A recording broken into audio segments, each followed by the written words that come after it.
Good evening, everybody, and welcome to this meeting of the Economic Prosperity and Performance Overview Scrutiny Committee.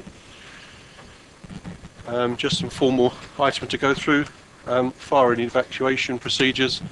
There obviously not going to be any because we haven't got the card, but there are no planned fire alarm rehearsals this evening, so if it sounds, it will be for real. Fire exit at the far end and this end of the building, and if we could meet in the War Memorial Park for a roll call. Thank you.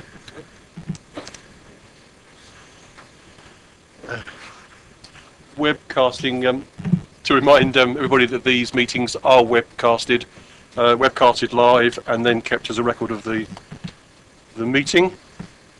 To receive apologies for absence, I have none. Resignations and replacements. Councillor Miss Bean is replaced by Councillor Goddison, and Councillor Keating is replaced by Councillor Harvey. Thank you. Item 5, declarations of conflict of interest or whipping decisions. I've not been notified of any.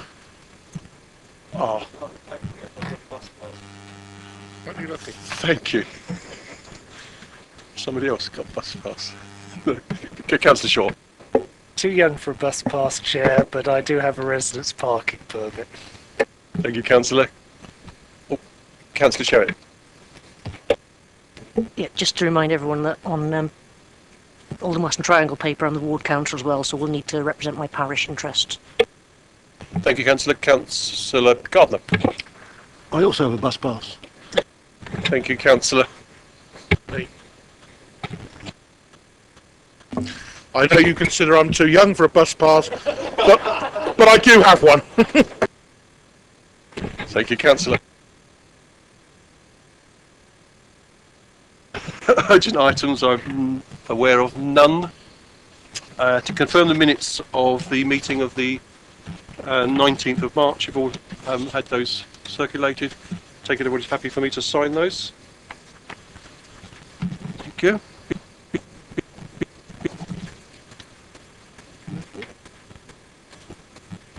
Item 8, member and public participation. I am advised that Mr. Heath wishes to speak on paper B, and Mr. Heath wants you to speak on paper E, and I have Mr. Alan Stone wishing to possibly speak on paper E. Thank you. Item 9 is our standing invitation to relevant portfolio holders. Some here, yes, good. Item 10, good. Item 10, referrals from other committees, there are none. Item 11, issues referred by Cabinet, there are none. That brings us swiftly to item 12, which is paper B, invest to grow opportunity. Thank you. If I could ask the officers to come forward to present paper B.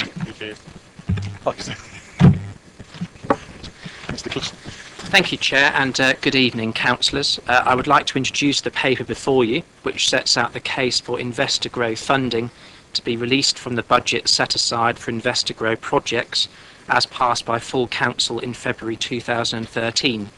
This funding will be used for the purchase of a standalone restaurant unit, which is due to be constructed by Air Kicks as part of their development proposals at Basingstoke Leisure Park. The purchase will generate an immediate revenue stream of £64,000 per annum and be further subject to minimum rental uplifts and periodic rental reviews to further enhance the revenue stream in the future. The revenue return provides an overall return on the investment estimated between 9.3% and 10.4% depending on predicted income growth. The proposal accords with the priorities of the council plan, the council's asset management plan, and the provision of new facilities on the leisure park accords with the leisure park regeneration strategy as endorsed by Cabinet last year. The report sets out full details of the proposed purchase, providing details of the company lined up to occupy the unit, and sets out the full details of the rent and financial return that the council will receive in respect of its proposed investment. I recommend support of this proposal, and I'd be obviously very happy to take any questions. Thank you.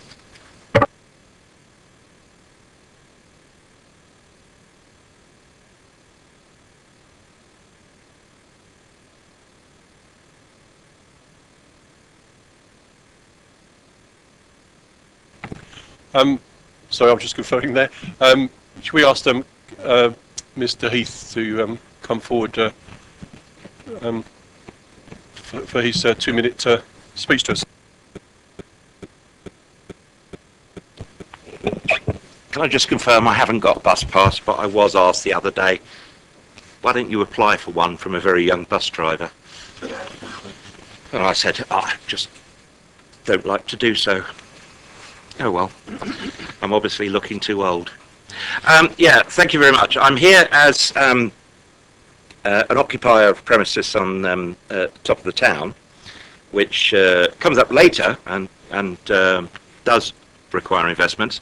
But I'm particularly intrigued, also as a resident of South Ham, to have this wonderful edifice that Planning Committee have given us, that we can look at as we leave South Ham, coming to the council asking for money so that they can spend their money elsewhere to build their business elsewhere and increase their profits. And as a small businessman, I think we ought to do that for everybody in Basingstoke first, rather than Costa Coffee.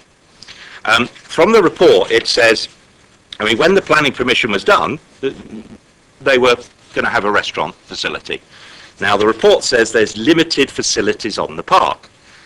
Every single building on there sells food and drink, I think. Pretty much. And I can't imagine Costa Coffee is going to give, a high quality gourmet sandwich difference to what's already there.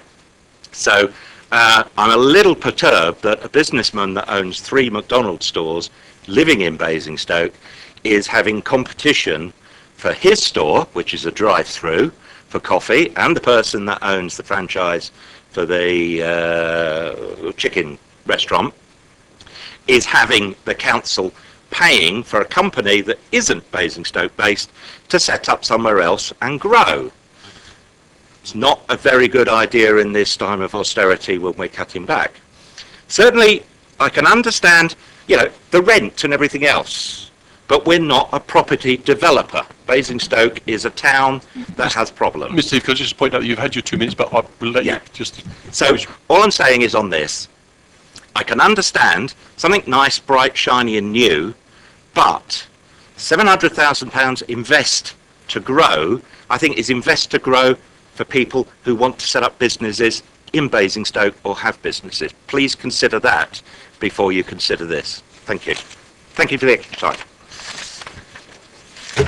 Yeah. Thank you, Mr. Heath. Members, questions to the officer, Nicholas, and I think it was Councillor Reagan first. Thank you, Chair.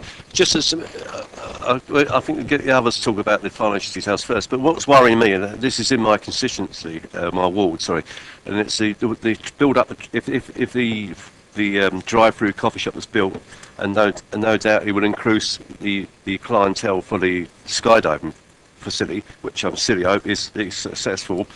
It's going to generate much traffic, more traffic. There's as you go down the Working Road approaching the roundabout, the Leisure Park roundabout, there is it's single lane traffic by Littles there, and there's a tremendous build up of traffic now at peak times and even during the day.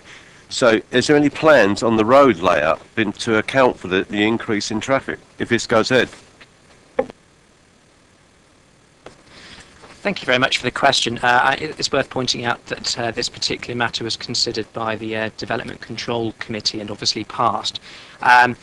In terms of the road layout, the answer in short is yes, actually, there have been changes. We used to have car park 1 and 2. Those car parks will be amalgamated. The entrance to the amalgamated, what we call car park 1, will be where car park 2 used to be, so further along the access road into Basingstoke Leisure Park. So effectively, what the planners wanted to see, I believe, was the ability to have stacking traffic so as to not interfere with the highways next to it. So that has been taken into account. Also, the loop around what was Car Park 3, opposite Bowlplex and the Aquadrome, where the new entrance is now going to be sited, will be both ways of traffic rather than just going round the one-way system. So those were all requirements of the planning consultation, which have been taken on board and are being implemented by the Air Kicks company. Yes. Just briefly, so what you're saying, appreciate everything you just told me, but the single lane traffic on Worthing Road approaching past Littles is going to stay. Yes, there won't be any changes to the highways outside of the leisure park, if that was what you were asking.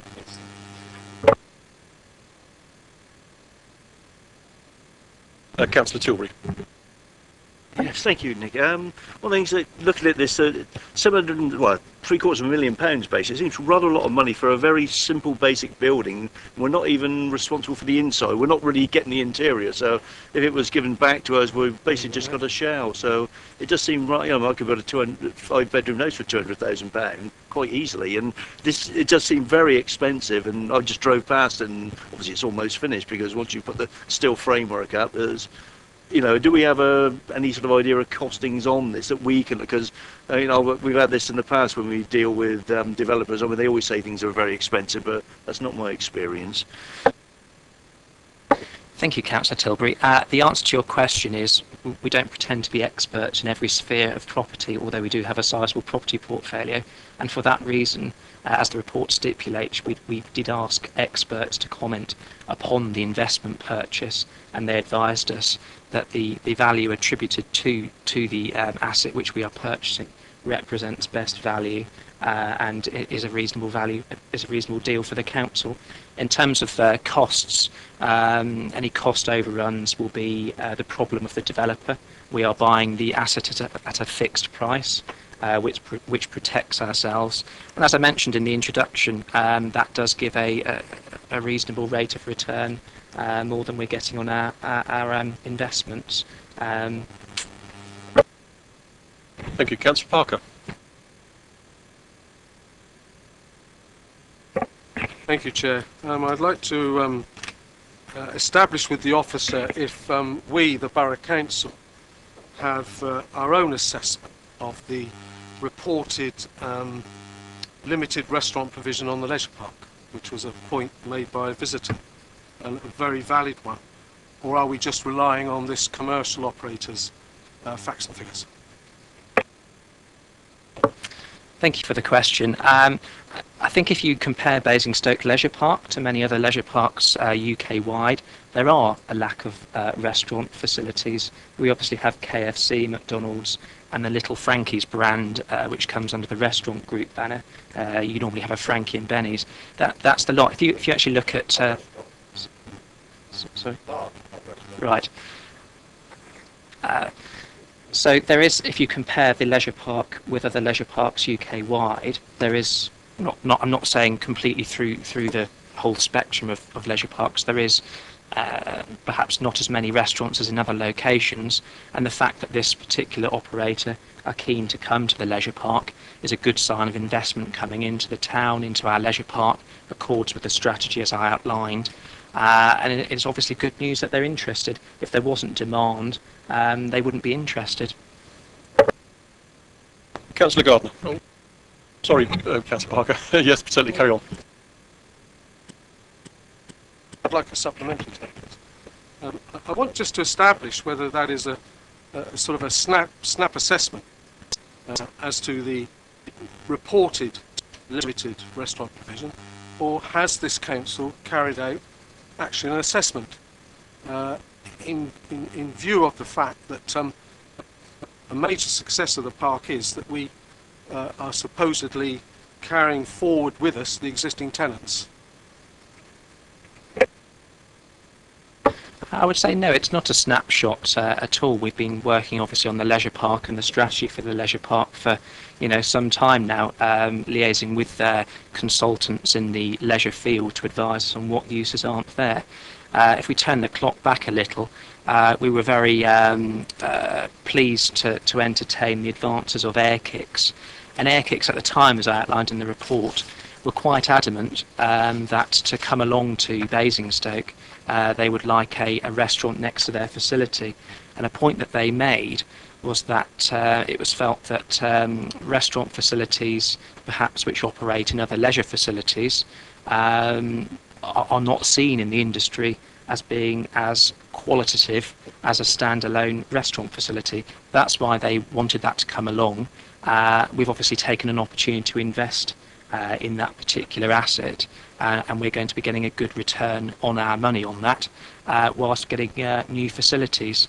But in answer to your question, it's certainly not a snapshot. As I say, that there is a defined lack of restaurants, and we've got extra land to do something, which obviously the leisure park strategy addresses. I won't go into detail on all of that, and we hope obviously that this and the Air Kicks facility is the start of many other assets to come in the future.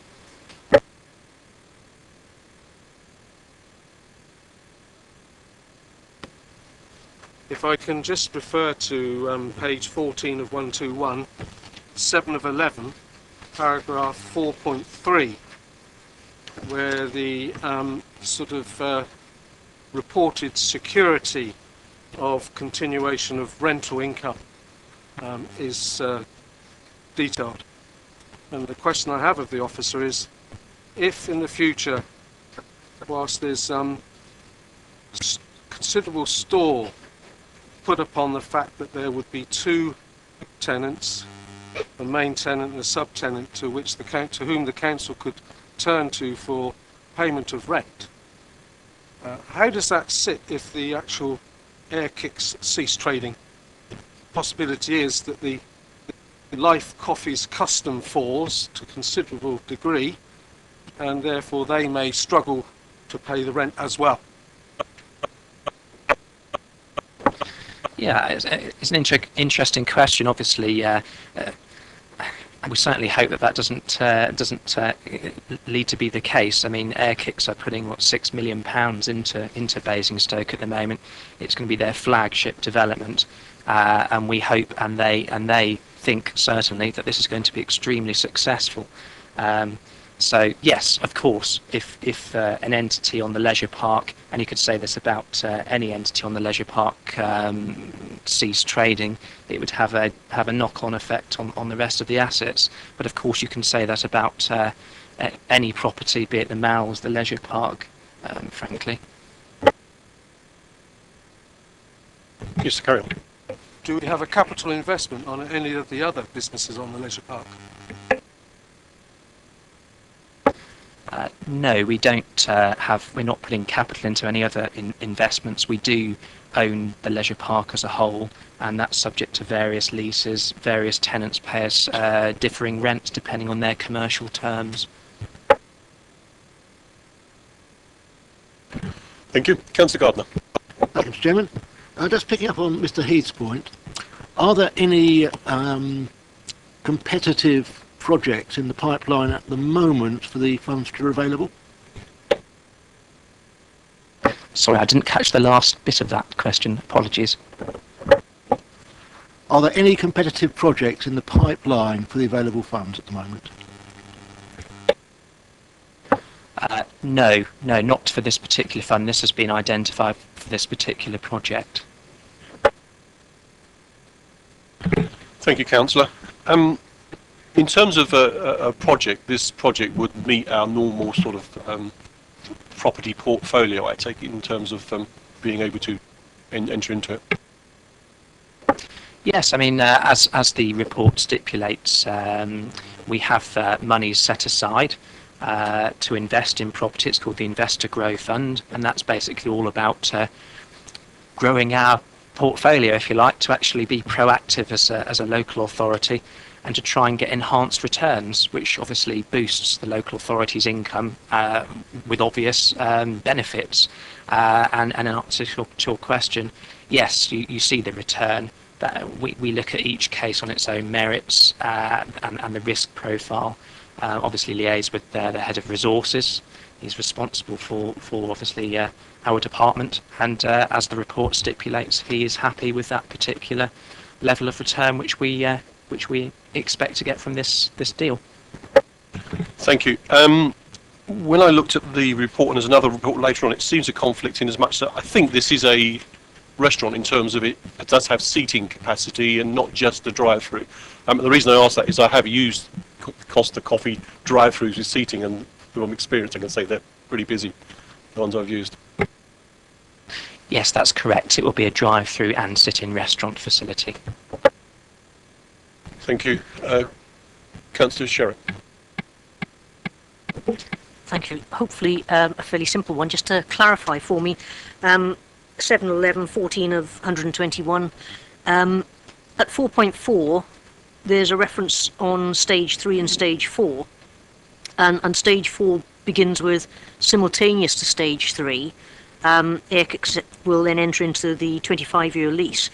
That references something you said a little earlier as well. Can I just be clear, that's a 25-year lease on the restaurant facility. This capital investment has absolutely nothing to do with their £6 million investment in the main facility. So if this didn't happen, we would still have the facility we've got. Okay. Correct.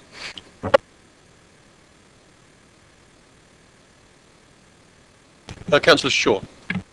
Thank you, Chair. A couple of questions.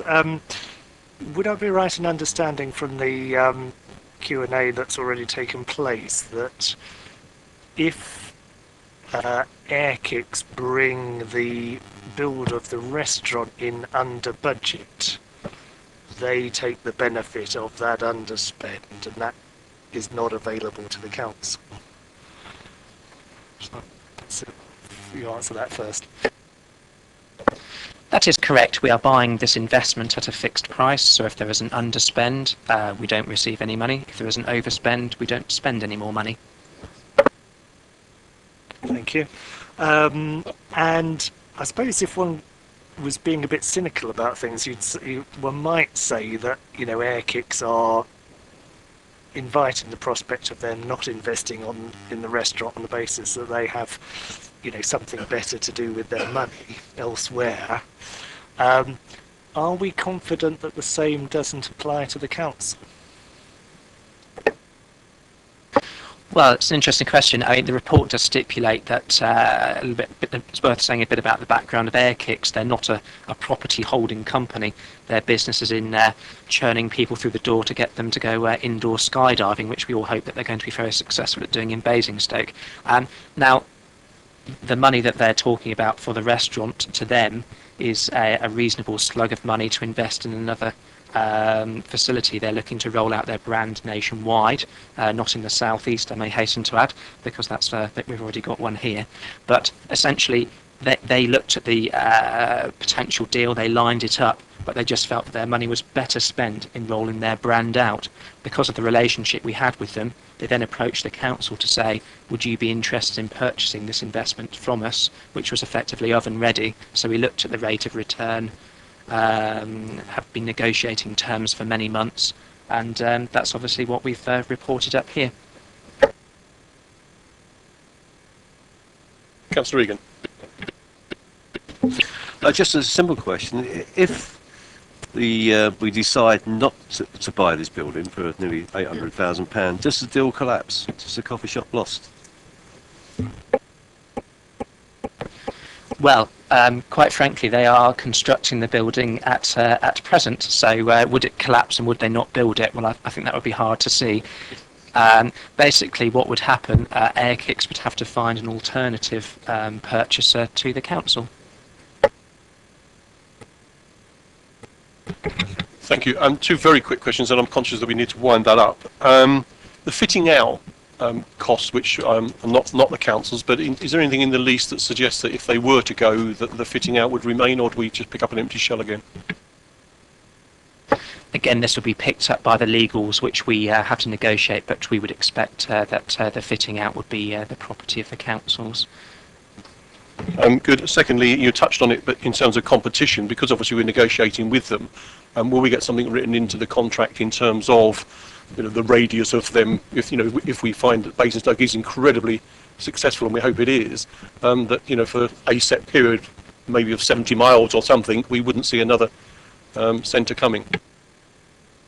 That would be very nice, but unfortunately just not practical in legal terms to enforce.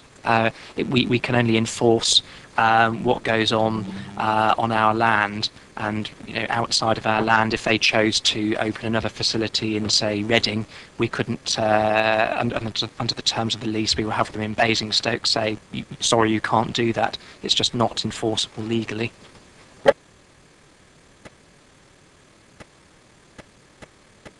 I have heard your answer, but I wonder if you could actually just check that out and see that there isn't something that we could, because we are entering into a business relationship with Air Kicks, and I would have thought that somewhere at a different level we could consider it. So just to be clear on that, are we talking about the Air Kicks facility or is drive-through Costa? It's the Air Kicks facility. That's different, isn't it? I think the answer to that is in their business would not really support putting one so close together. They will be much further away. So we thought you were talking about the Costa Coffee outfit. No, I accept that they say that. That's why I think it might be an easy one to negotiate. So if you could ask, I think it's worth. Yeah. That's it, members. Debate on that paper. Councillor Harvey. Thank you, Chair. I've listened to the questions that have been asked and the information that's kind of teased out of that, and picking up your question at the end there. Just listening to this and reading the paper, it's kind of like, all right, so we're going to have a return for investment. We're going to do something that's going to create a revenue stream for this borough. But should we be involved in buying a coffee shop? Is that really what this council is about? The counter side to that is, of course, that we've purchased the malls. So yes, we have bought coffee shops, if you like, in terms of Starbucks and the others that are in the malls. But that's a kind of a different relationship in some ways to the one we're talking about here. Because we're buying the shell of those shops that may well not stay coffee shops forever. They may become other things in the malls. We're buying the malls as the malls. And that's a different debate to, I think, saying we are actively going to purchase a thing that is designed from the beginning to be a coffee shop. This council goes into commercial business. It's interesting about the developer saying, the user saying effectively, we were going to offer the restaurant anyway, but we'd like to offer it to you guys if you'd like it. And by the way, we may not carry on. There's an uncertainty there from their perspective. So commercially, you can understand them keeping their cards close to their chest. But when the planning committee heard the planning application that said we will have a restaurant as part of our production for Basingstoke, part of our plan for Basingstoke, that was approved on good faith. And it was approved with them on good faith of what they were presenting at the time. So okay, they've invested 6 million and they want 1 million of it back now, roughly, very roughly. That is interesting in itself, and your question about competition is interesting. They want to spend that money that we would give them somewhere else. So Basingstoke taxpayers could wind up subsidising another Air Kick somewhere up north, which is fine. No, not necessarily at all. Should we really be using our money in that respect? All right, we're going to get £64,000 back a year, but there are other projects that would be equally as fruitful for this authority's revenue stream that might give far more social good to the residents of Basingstoke and Dean. And I think that's worth considering. It's also worth considering that the 1.25 million that's sat in the budget, this represents 62% of all the Invest to Grow monies we have in that budget. And all right, it's not been used to date in other areas, but as the question was posed, is there something else out there that we would seek to use this capital money for that would be of more social benefit to our residents? Competition's a good thing, we might say. Sticking a Costa Coffee there owned by the council on that leisure park might be a good thing. But I can't escape the point that says, well, hang on a minute, if we didn't have this and people were using Air Kicks, they'd still go buy their coffee at McDonald's, which is just a few hundred yards further down the way, and KFC's next to it, and the Spruce Goose is nearby, and the ice rink is nearby, and the other coffee facilities are all there. It's not as if this is the only show on the leisure park. So I do dispute, with all due respect, the suggestion that our leisure park doesn't have a good spread of businesses. I'm concerned that this would be, on face value, something you would just say, oh great, we're going to get a revenue stream, so let's spend the money. I think there's far better things we could be spending taxpayers' money on in Basingstoke, be it the shuttle bus, be it council housing, whatever you want to pick out as a different area of possible spend for investor grow. And the perfect example was what we did in Southam anyway with the surgery, which was a superb example of investor grow by this council, securing a really good public good for our residents. So my inclination is to appreciate what you're trying to do commercially, but say actually we can do far better with this money. And I completely disagree. I oppose it. I think the success of the leisure park is very important to all the residents of the borough, and things on the leisure park must move with the times. And Costa is a brand name, a leading brand name that's coming forward, and again will help to make the leisure park very successful. But the leisure park won't make or break on the back of one coffee shop, with all due respect. Councillor Goddison. Thank you, Chair. I would like to just make the comment. While I don't have any problem with the borough making investments in the leisure park, even investments of this nature. But I think if you look at the map on 20 of 121, I agree entirely with Councillor Tilbury that nearly £800,000, to put up that building and equip it seems quite ridiculous. And coupled with the fact that if there's an underspend, Airfix get it, I think that's really rather disappointing. I would hope that if this committee is, as I dare say they will, want to rubber stamp this development, that they would ask the Cabinet to consider whether they couldn't make some arrangement that if there is an underspend, which there certainly ought to be, it does not go to Airfix. Thank you. Councillor Tilbury.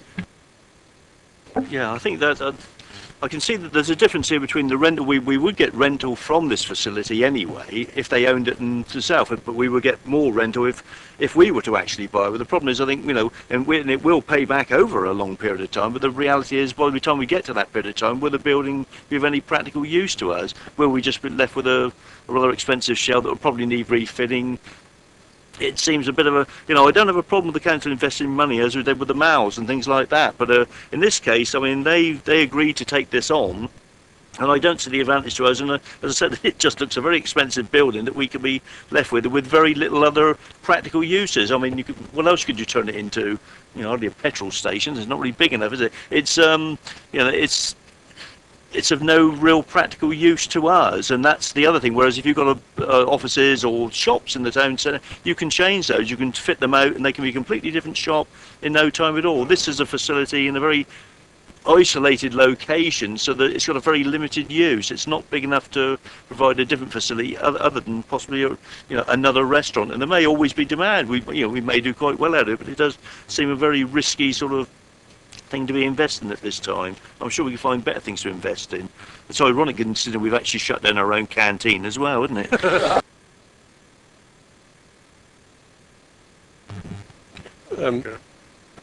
Thank you, Councillor. Councillor Park.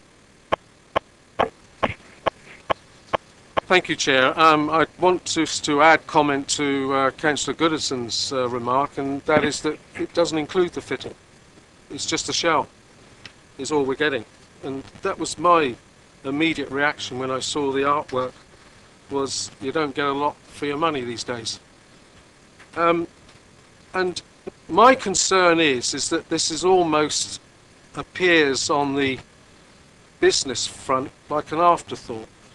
Sort of try to project myself in the boardroom of this entrepreneurial company, and almost when officers made reference to our good relationship, well, maybe that good relationship is that they've come to a realisation that this is a cash-rich borough, and that maybe we can restrict and limit our commitment to this facility on a money-back option.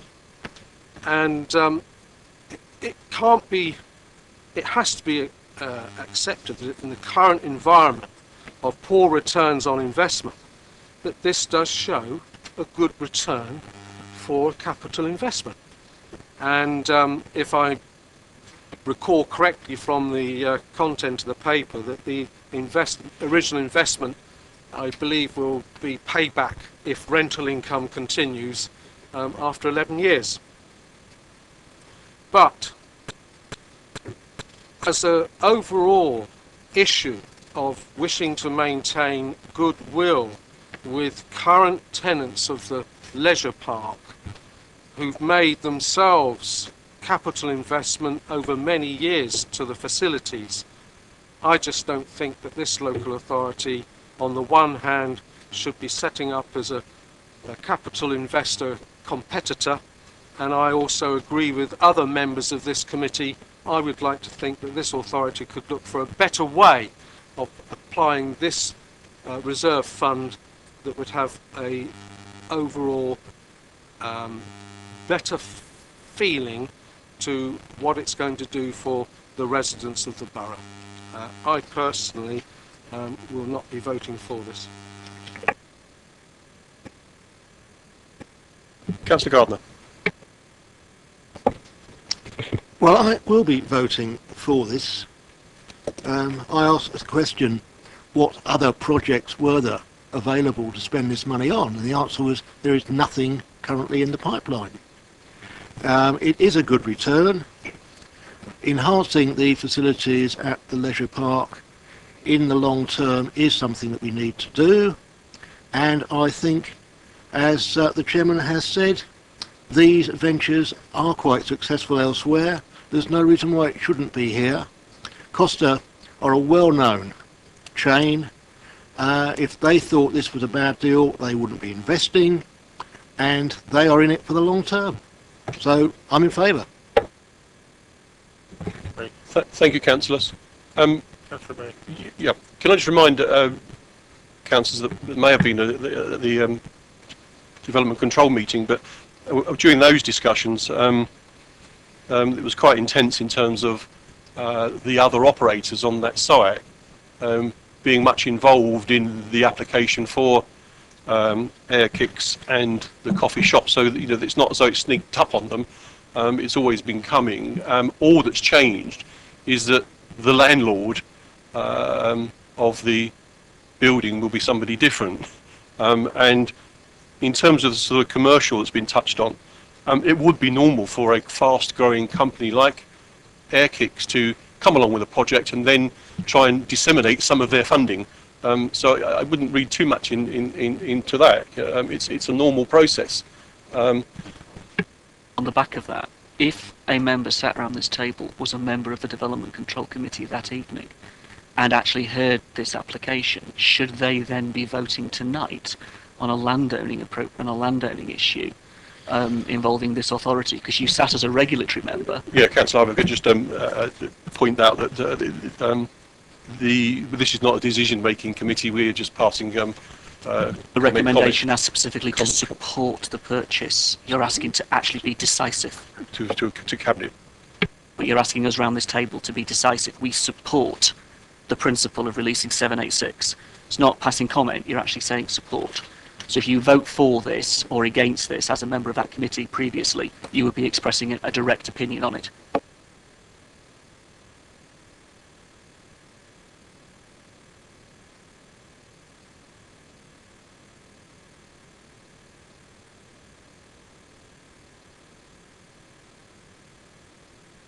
Yeah, I think it's not a pecuniary interest, so I think it would be down to the member to make that point if you feel that those members should make the point. And having you pointed that out, I will of course make the point that I was on that DC meeting, and the ultimate decision for this will be with Cabinet. So I feel that we can continue to participate. I think we have another member wishing to speak. Councillor. Yeah, thank you. I mean, it's as I say, it's in my ward, and I'd be happy to see. I've got nothing against Costa Coffee going there, nothing whatsoever. The idea why I will be voting against this is purely because as my constituent Mr. Eve said, is that the £800,000 will be spent on their other business outside the borough. I mean, I've got nothing against the actual invest to grow principle, because it's got the return, 65,000, which is 8 or 9%, is excellent, far better than you get sitting in the bank. the point is, it's the old principle of that money that we're giving to a private company to be spent elsewhere outside the borough. I'd want that money spent in Basingstoke for jobs. So I'll be voting against. We are buying an asset. Okay. I think we have debated. We have some more speakers again. Okay, if I could take the last two, so I think we've got a long evening ahead of us. Councillor Parker. Sure, sorry. Yes, thank you, Chair. I think one way of phrasing this issue is that the council has choices about how it spends its money. And those choices can include the council investing in housing. It can include the council investing in green and environmental measures. And those are typically areas that earn significant income as well, because one invests in capital and then receives an income down the line. What's being suggested here is basically the council substituting public investment for private investment, in a coffee shop. And I think that crystallises the argument, doesn't it? Because, why, when there are, competing priorities, restrictions on funding and so on and so forth, very worthwhile and important issues that the council needs to deal with in terms of housing and the environment, why would the council in those circumstances choose to invest in something where actually there has demonstrably been private investment willingness up until this point? So that's the basis, in a sense, in principle, why I would oppose the recommendation. Councillor Goddison. Thank you, Chair. Well, I very much want to support this proposal. I would, but I am very concerned about this underspend, a potential underspend going to Airfix. And I wondered whether we could ask the relevant portfolio holder whether they might wish to comment on that point. Thank you. Thank you, Councillor. He's already been waving to me, so should we ask him to come forward and give us some guidance? Thank you, Chairman. I just wanted to set out a few of my own comments, having heard the interesting debate this evening. First, I want to set again on record that it's excellent we attracted Air Kicks to the leisure park. It's the first significant investment we've had in the leisure park for many years, and that's really good news as part of our strategy to bring the leisure park forward into the 21st century. And this particular paper is about an investment, a good long-term investment for our borough council. Investment's the key word here, because as has already been pointed out, this is generating a 9.3% annual return with uplift clauses as appropriate. Now that's good return against the overall portfolio. It's repaid within 11 years, as already been said, and this is exactly the sort of thing we should be doing with this council's substantial resources, investing in our borough. It's a shame that you can't win with some members of the opposition. When we don't spend, they say we should, and when we want to spend, they say we shouldn't. This is an important asset for our borough. The leisure park is a key council priority, and we want it to stay that way. Any underspend, as I understand it, would be as we would still get a return on that underspend because we have got a fixed amount lent out here as part of this deal. That means we're still getting 9.3% on that underspent cash. So that's still a substantial return, well above the other cash assets that we hold in this borough council. And we should remember that if we don't invest here, someone else could, and that would be great as well. But why shouldn't we get the benefit for the borough council and taxpayers? Why shouldn't we get a 9.3% annual return? Why do we want to give that away? That's a very healthy return. It's delivering something that's really good for our borough and for our leisure park, and it's something that we should be doing as a borough council. Now, the planning issues have already been heard at development control, so I'm not going to deal with those. But it should be noted, of course, that the proposals for this sort of coffee shop were already included in those proposals. So the principle of there being a competitor on site has already been agreed by planning, and it's simply a question tonight of whether we are going to get a good investment return on some of our investor grow money, bring a coffee shop into the leisure park, or we just sit on our hands, don't spend the money, and wait for someone else to do something about our leisure park. This administration is committed to taking the leisure park forward, and I hope the committee will support it tonight. Thank you, Councillor. Councillor, could you turn your microphone off? Councillor Joe Wardener, could you turn your microphone off, please? Thank you.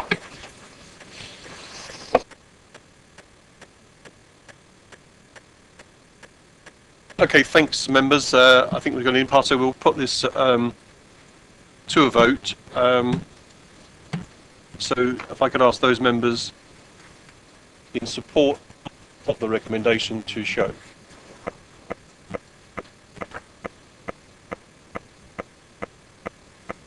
Thank you, members not wishing to support the recommendation.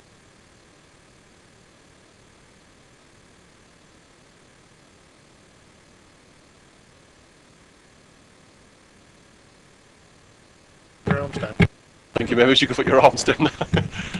Thank you. I will be supporting the recommendation as written, so using my casting vote. Thank you. Councillor. And my vote not to support be recorded in the minutes. Thank you. It certainly can be. And everybody else, I suppose. Thank you. Yes. Point of order. I would like the officers to take away, Chair, as a point of order, that as a member of DC... Thank you, Councillor. Would you chair, wait and ask to be, yeah, before I speaking, because otherwise people are not ready to listen to you. Councillor Harvey, you wish to speak? Thank you, Chair. Could I just ask the officers to take away the point that I raised in relation to DC? I didn't raise it lightly. It's not a frivolous point. It is a serious point. And if there are issues, we need to be aware of it. So if members around this table who shouldn't have voted did vote, we should be aware of that. So I want the officers to go away from here, make sure that we're absolutely clear with the code of conduct, that members who sat on DC, who took a regulatory decision, were able to take a decision that says tonight they support the Cabinet proposal. Thank you, Councillor.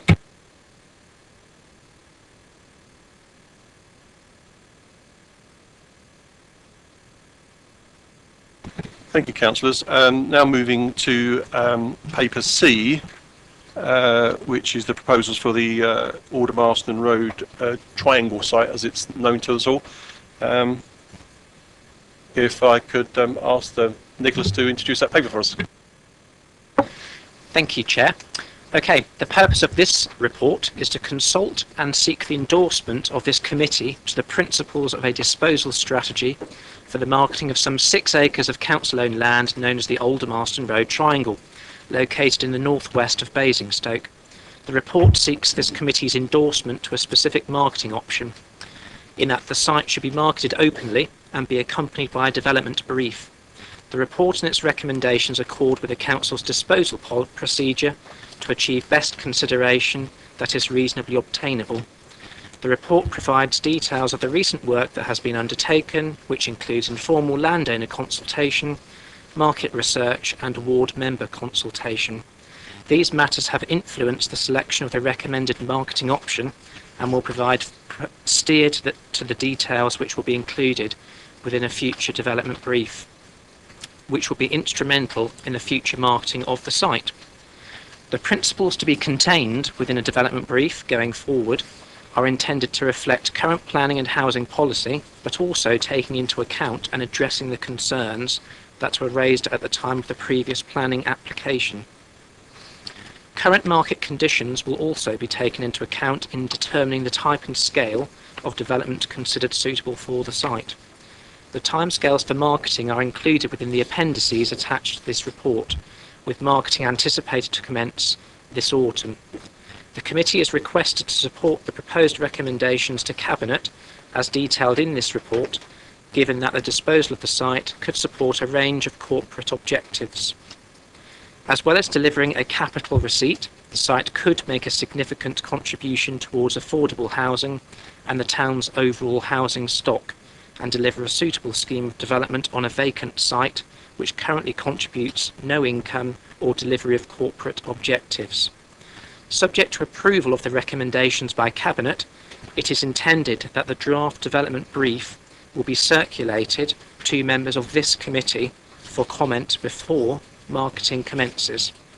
Again, I'd be very happy on behalf of Mike and myself to take any questions. Thank you.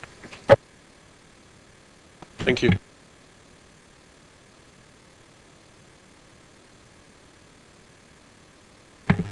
Questions to the officers? Councillor Gardner. Thank you. I'm supportive of the paper, but I do have concerns about the existing traffic management around the site, and to what extent the sale of this property and any conditions arising on that sale will create sufficient improvements to get us to a state where the current situation is much alleviated.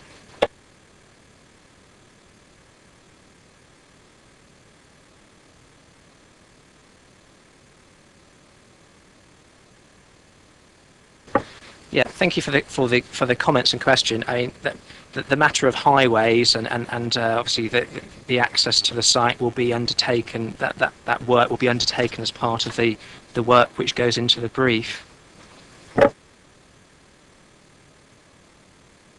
Councillor Gardner, second question. Sorry, it's not a second question. It's just a supplementary on that one. You talk about what's in the brief, but the brief to rectify a situation that currently exists, as opposed to a situation which is created out of the development, are two separate things. What we're looking for is some method of alleviating the existing problems, not sorting out the problems arising from the development. Well, for example, I mean, there is a recognised issue with, for example, the Lodge junction. I mean, the development brief will include as a consideration the potential for an improved junction arrangement, and should the County Highway Authority consider that such an improvement is necessary to cater for the wider development that has and may take place, you know, we're going to obviously be considering that with our consultants and taking that on board to make sure that potential bidders take account of such and address that. I think what you're saying, it's going to form part of the brief, basically, that you know, potential purchasers will be fully briefed, and with the history, of course, as well, and like any other applications coming in around that area. Just wrapping that one up, but there are going to be other parties, such as the County Council, involved in any final solution.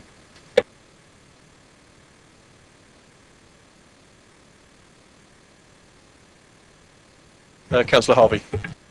Thank you, Chair.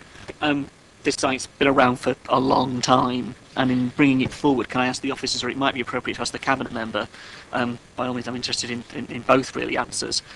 This site was rejected from the current list of local plan sites, and it's currently sitting in the rejected allocations in the SHLA. If it's now coming forward in the way that it is, when will it get put into the SHLA as a adopted site or a proposed site that this council can do as landowner? I think it should.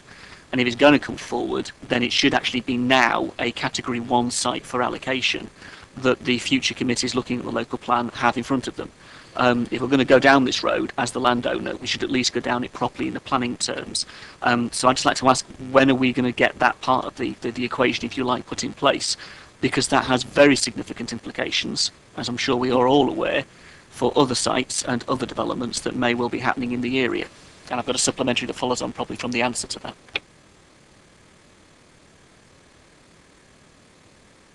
Yeah, I think the answer to that one, the report does go into detail about the planning situation, and the policy governing Old Marston Road Triangle is actually a saved policy. Yes, it is. Forgive me. I mean, I'm asking from a landowning perspective, Nick, and I appreciate it might be a planner I need the answer from. But in the context of this, forgive me, it is obviously a safe policy because it was part of the North of Basingstoke Action Plan. It was part of bringing the whole of this area forward over the past 10 years. So this is fulfilling something that the council passed years and years ago, which is positive, incredibly positive. You know, no one's disagreeing with that. My point is, right here, right now, with all that we're dealing with, this site in the current local plan is sat as a rejected site in the Schlar.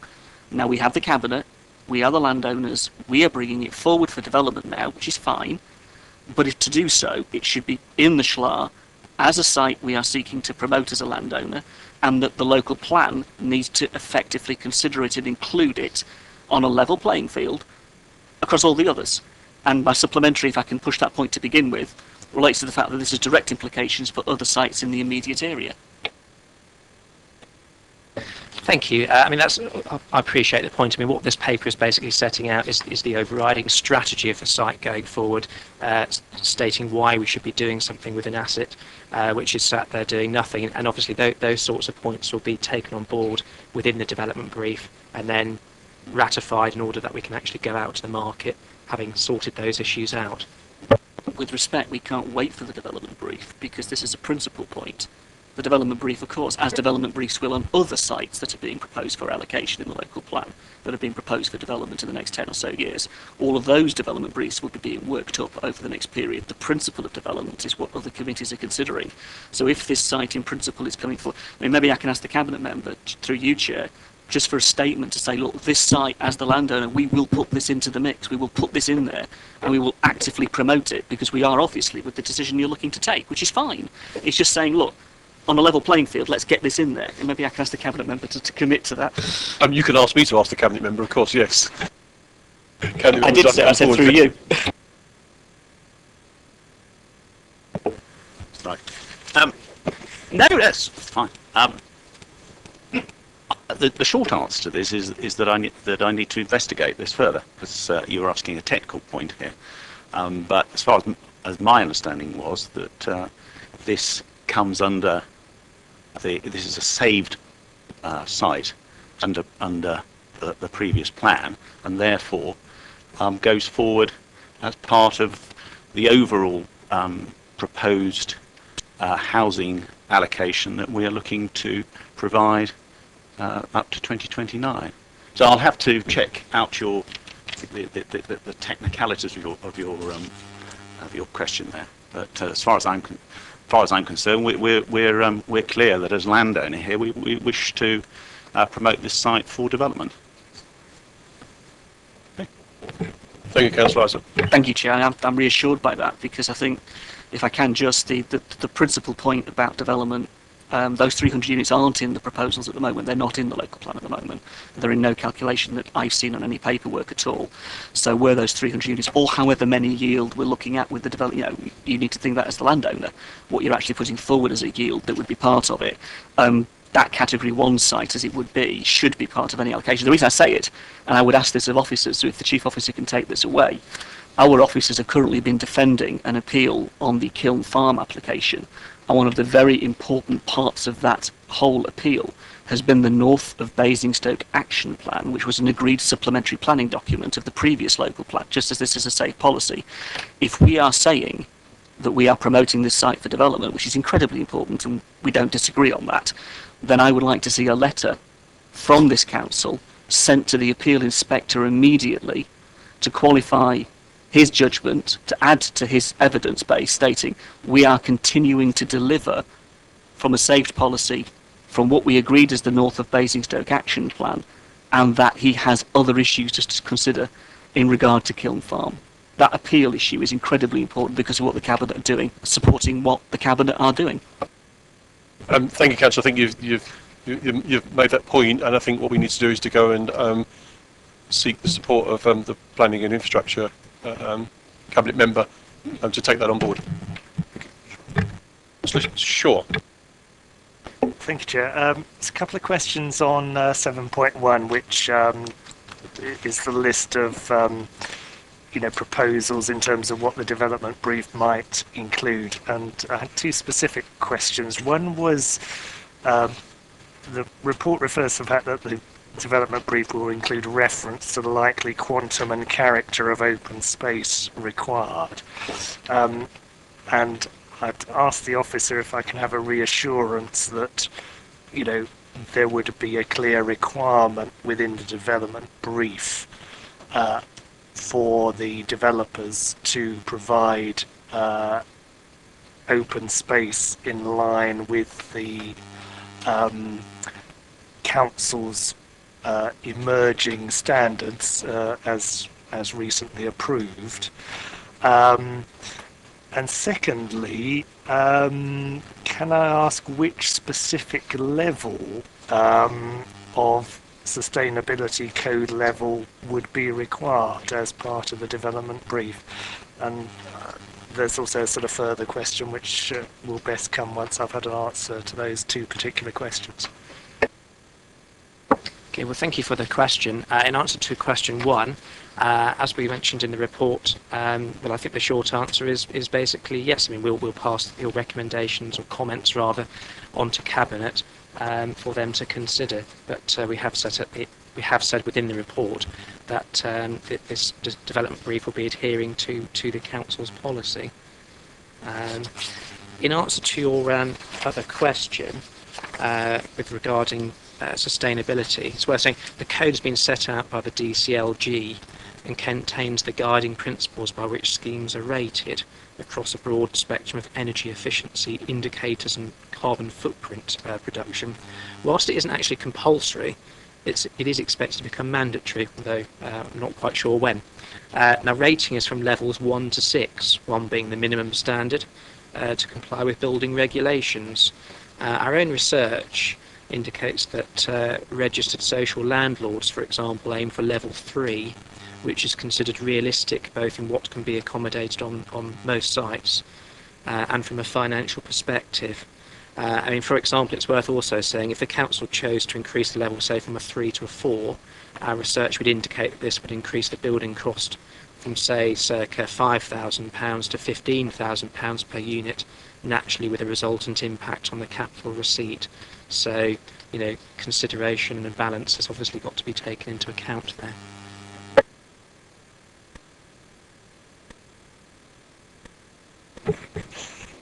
And a sort of follow-on question, thank you, Chair. Bit of a mischievous question, really, but what's proposed in the recommendation is delegation to officers of the decision-making on the development brief itself and the detail of that, albeit in consultation with the portfolio holder and other members. What happens at that stage if the portfolio holder disagrees with what the officers intend to decide?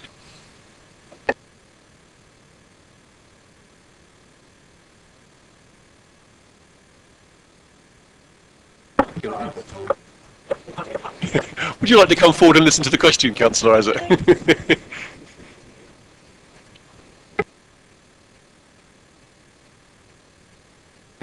Councillor Harvey, could you, Parker, could you, sure even, could you please repeat that question for Councillor, whatever his name is, Well, I Isaac? think I'll do it as it's now to the portfolio holder. I'll do it in a slightly different form.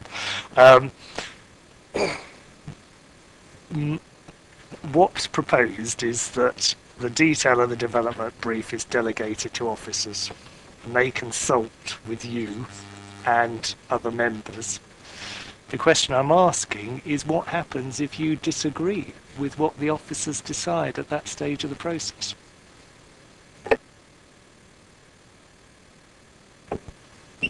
I think it's very unlikely that I would disagree, but in the event that I did, and it does happen, then I would have to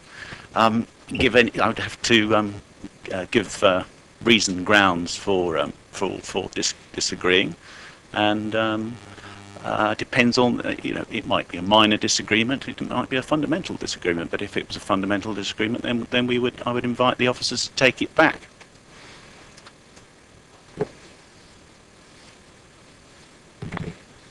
Thank you. I think one of the important things is that because it has so much history of the site, is there's a pretty clear brief, and even this report, starts to help with the brief. In terms of some of the, and I'll declare I was on the DC meeting again on this one before, and But you know, the high density and variable uses, some of those things in the soft marketing have really come out and said that, you know, looks like we're past the days of having high density flats there because it's not going to be the market. So all of those things are very, very positive, and so there's some good steers in here, I think, for the development brief. Thank you, Councillor. Councillor Leeks. You passed some comment about whether there was a problem at the lodge entrance. I can categorically say 100% there is a problem at the lodge entrance, and there has been for years and years and years. So yes, it does definitely need to be looked at by HCC, and you know, it might not be the one visit, but you want to be there at peak time. One hell of a problem.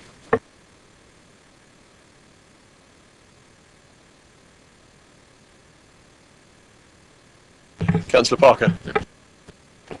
Chair, I'm not sure whether we're at questions or discussion at the moment. We're on questions.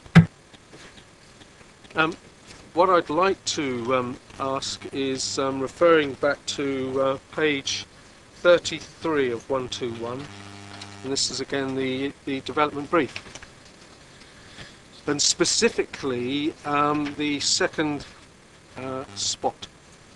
There's been reference to this, but what I want to try and understand and ask the officer to get a better picture, where this starts the inclusion of a maximum percentage of flats within any development. Is that saying that we are looking for the maximum number of flats that we can get from any development, or is the development brief saying there is going to be limiting to a laid down maximum? I'm not sure, because, well, I'd like to ask that question. The answer is limiting. Might it be expressed that that's quite clear then when you actually get to do the development brief? It's ambiguous in the way it's worded just right now. My next question, if I may, then, in regard to the development brief, is why is there no specific reference to good design? Would we not be looking to lay down, at least on one of our development sites, some reference to the fact that we'd like to see the good design standards applied, rather than the developments looking like they've been put up on the cheap to maximise the profit from the plot?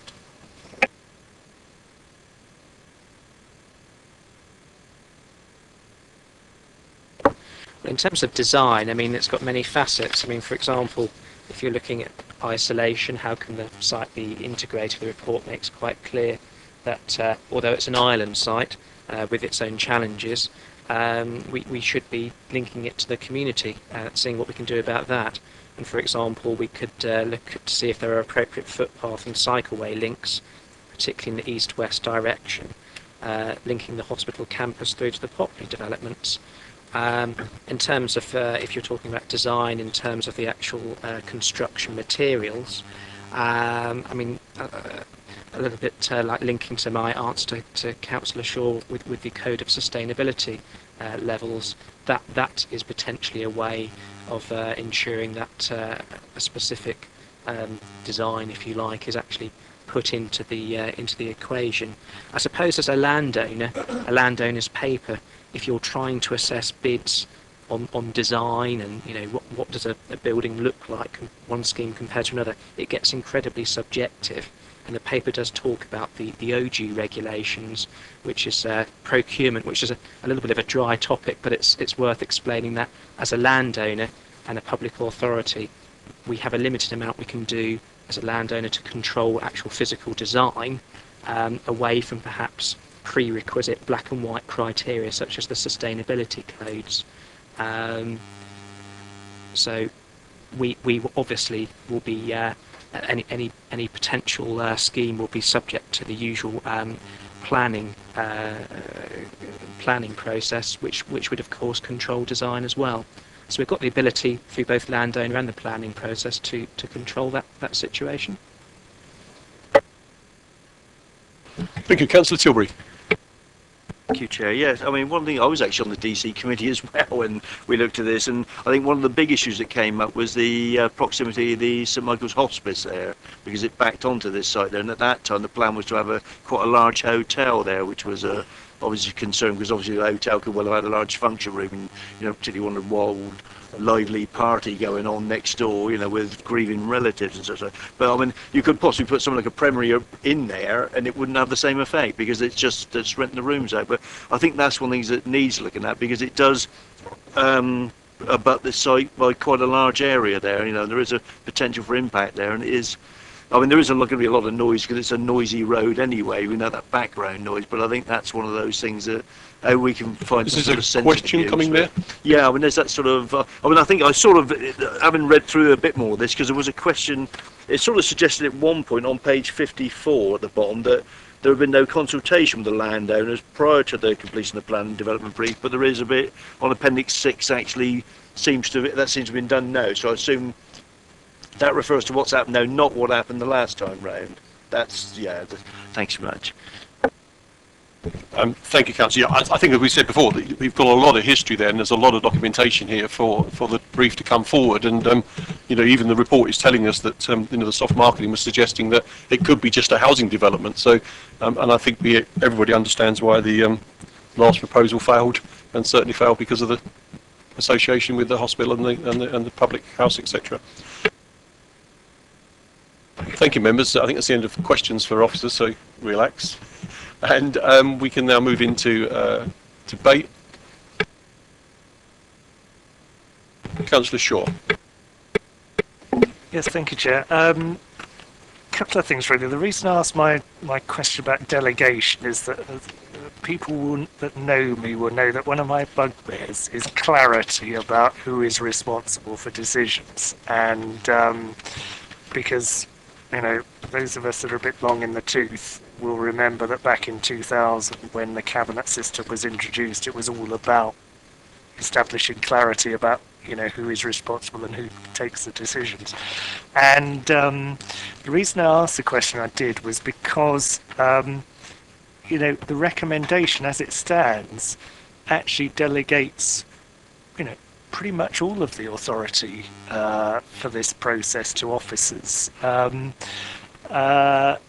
And nominally, the portfolio holder is a spectator or at best a sort of consultee in the process. And I would hope actually that, what I want is, is actually, clarity about, who is really responsible for the development brief when it is produced. And my reading of this really is that as things stand in the recommendation, it's the officers that are entirely responsible for it, really.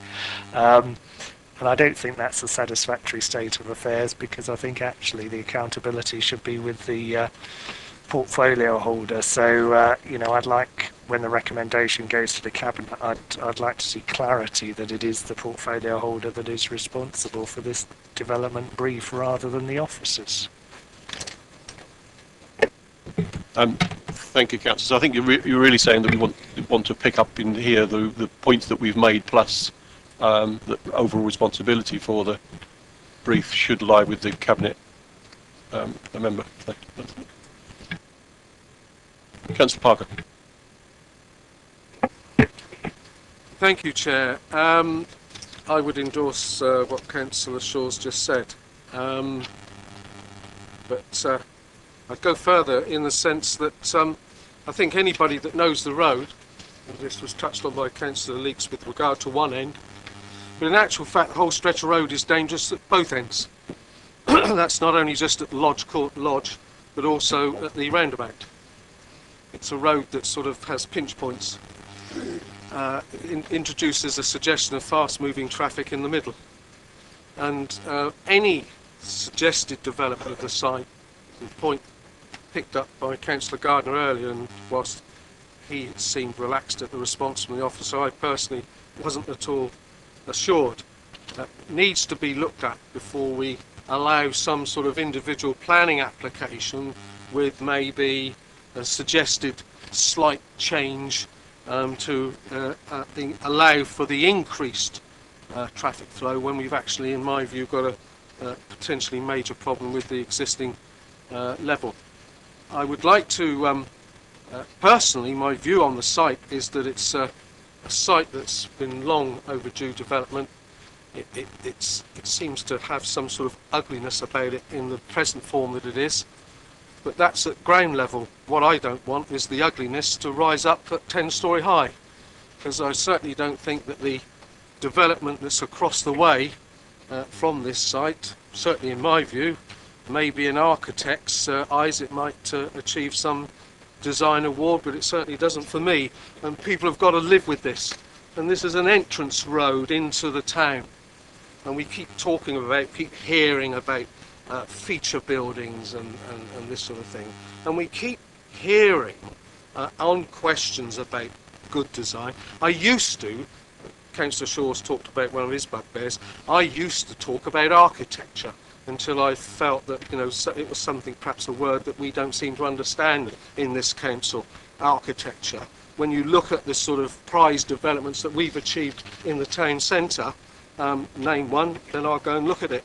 All we've ended up is high-rise flats.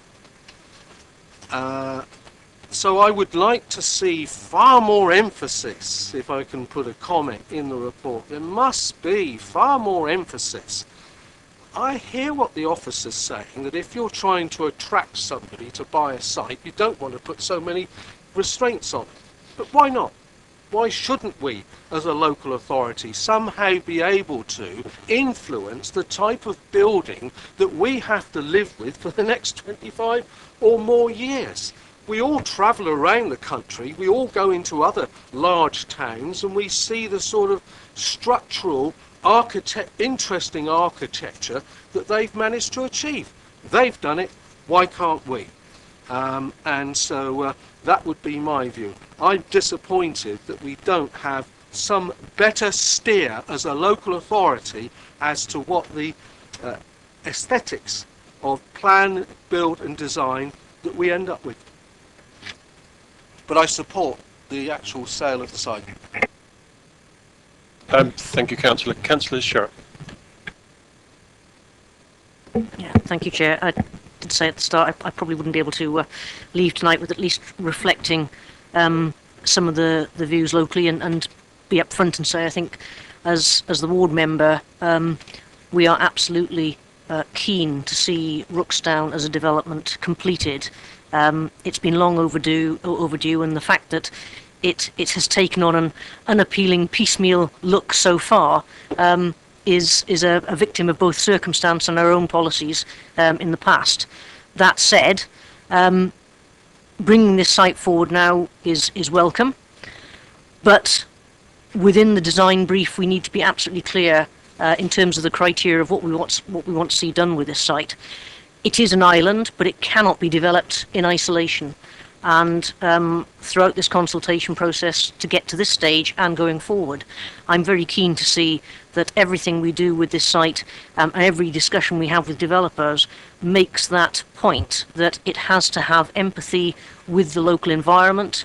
If it's going to be a site that has a mixed use, it doesn't create usage that competes with the local area. And one of the things I noted within the comments from the soft market testing was around potential retail space, which to me I find quite odd given that we've got retail in the hospital. We're about to open shops on the main Rookstown site, and we have retail across the road in Popley and Marnell. So I'm just conscious that if it's houses we need, then let's have houses, but make sure those houses are absolutely of a good quality and actually represent a gateway into Basingstoke, because this site does represent the division between rural, semi-rural and urban development.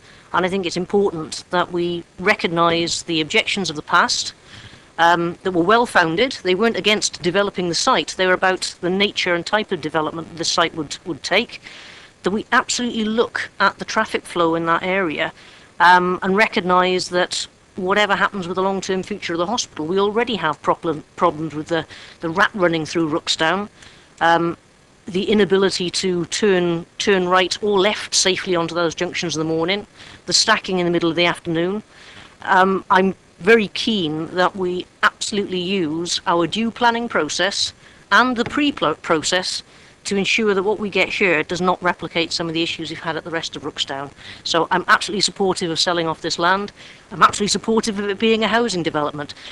But I'm also supportive of getting it right this time and making sure that it's the right nature and right mix of development that doesn't absolutely ruin what is otherwise a pristine gateway to Basingstoke town. Thank you.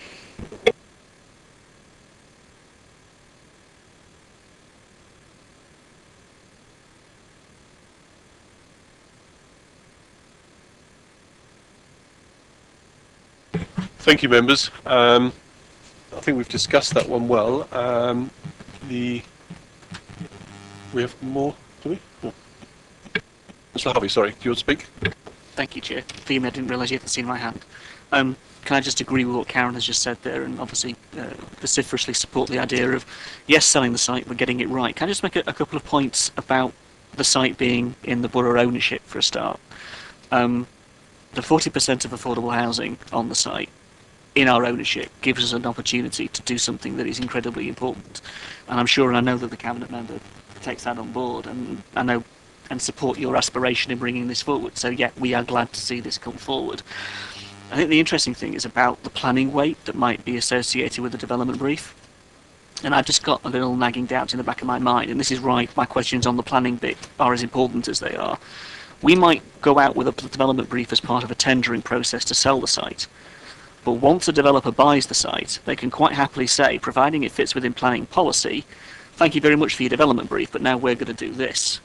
And as long as it sits within planning policy, because we've sold the site and supported the proposal and principle of development, we would find it difficult to resist that. So from that point of view, in supporting the Cabinet member and bringing this forward, the tightness of the development brief, not to constrain, but to try and shape what a future developer might do, is something not just the Cabinet member, but other committees will have to turn their attention to. The other thing in the report that I think is very relevant is the reference to preferred partners and to where partners might play their part in this. And if, for example, we were looking around the town for other sites for possible regeneration opportunities, and a preferred partner had an issue with viability to achieve what we wanted on one site, then the strategic use of our land ownership, just as this site might give us, to offset and shape and work with a preferred partner, whoever that may be, as a registered social landlord to achieve the affordable housing and regeneration, might be an opportunity we would want to seize.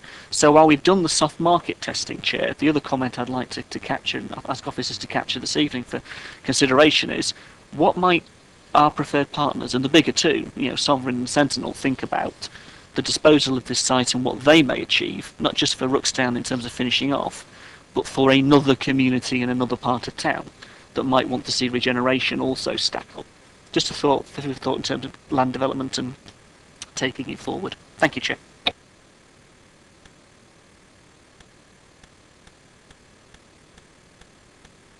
Thank you, members. I think that's the end of our debate on that. We have the recommendations as listed.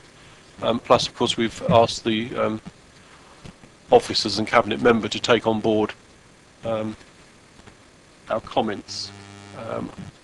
And to that end, I'm hoping you would support what is written. Thank you, members.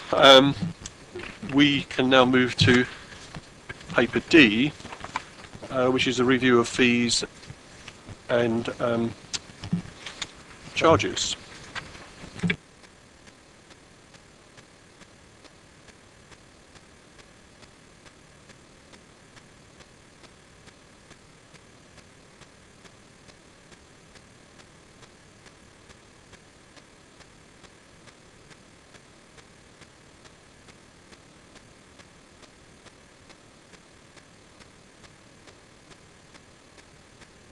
Thank you, members. If we can ask Philip Hood to introduce the paper for us. Thank you.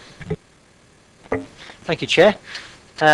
This report's coming back to you after you last considered fees and charges back in November.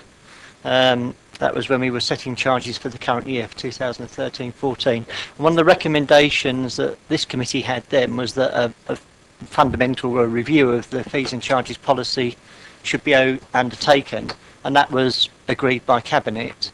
And officers have now done a review of the existing policy and come up with some initial suggestions and the type of work that could perhaps be carried out to do that review, and that's what's set out in this report.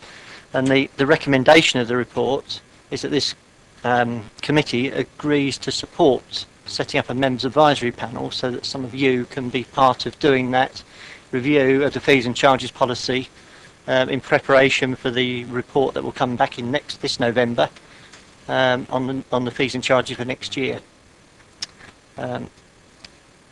We've already identified in the report there's a number of issues that need to be looked at. The overall policy principles need to be clarified. We need to have a consistent and agreed approach, the way in which we set charges for each of the different services that we charge for. And we need to have a consistent definition of concessions. At the moment, we don't, not always with our fees and charges consistent when we talk about who are younger people, who are older people. And we also have put in the report a suggestion that we should look at the possibility of introducing a residence permit, or not residence permit, a residence concession, so that there's a possibility of residents receiving lower charges for some fees and charges and services than people from outside of the borough. So again, we want to be considered by the members advisory panel. Thank you. Thank you.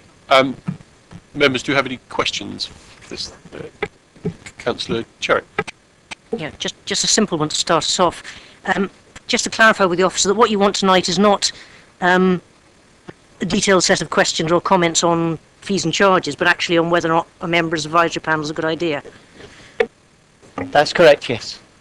And if so, would there then be any thoughts on the terms of reference for that, or is that for the map to determine? That's basically what's here in the recommendations. So the map will be looking at the fees and charges policy principles. They'll be looking at the concessionary groups.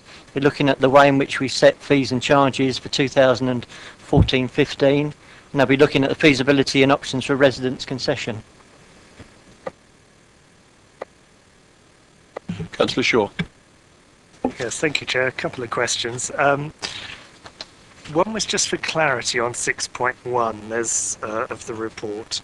There's reference to what is included in total cost for the purposes of calculating charges. Would I be right in thinking that the sort of definition of sort of total cost that's given there includes a proportion of what might be described as the council's central overheads? Yes, that's correct. The those that are fairly apportioned to that service would be included there. Yes, they have a proportion of members, perhaps costs, or a proportion of chief exec's costs, or management costs, buildings, that sort of thing. And I think there's reference, if I'm right, in the report to a slight degree of uncertainty in some areas in terms of, the way in which, the costs are arrived at. And in Appendix 2, there's a table that, indicates income and expenditure and therefore net cost. Are officers certain about the accuracy of those income and expenditure figures as they're shown on that table? Or are there areas where there is some uncertainty about the actual costs? I can say that those are estimates, so we can't be 100% sure of what the figures are, and a lot of the estimates are based on staff's percentages of time that they estimate they spend working on different areas. But without doing a very detailed time recording exercise, it's the best estimate that we can come up with at the moment of what the cost is of the different services. As you'll see, there's some where we've got C note, which basically is saying at the moment we haven't identified what the cost is of that particular activity. For an example of that might be licensing, where we know what the cost is of the licensing function. What we don't know is what the cost is of actually issuing a license as opposed to enforcing a license as well. So we need to do some work to split the costs down better so that we can identify more clearly what they are. But they will still be estimates.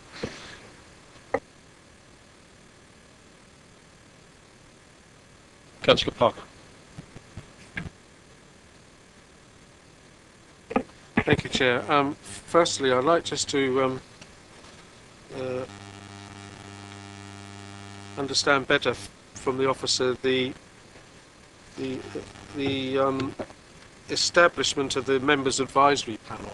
And I'm sure this detail is in the report, but I can't quickly get back to it. This is initially, I assume, a one-off piece of work that's to be carried out. Over what period of timescale on this initial, because the sort of suggested areas to be looked at are numerous and very detailed.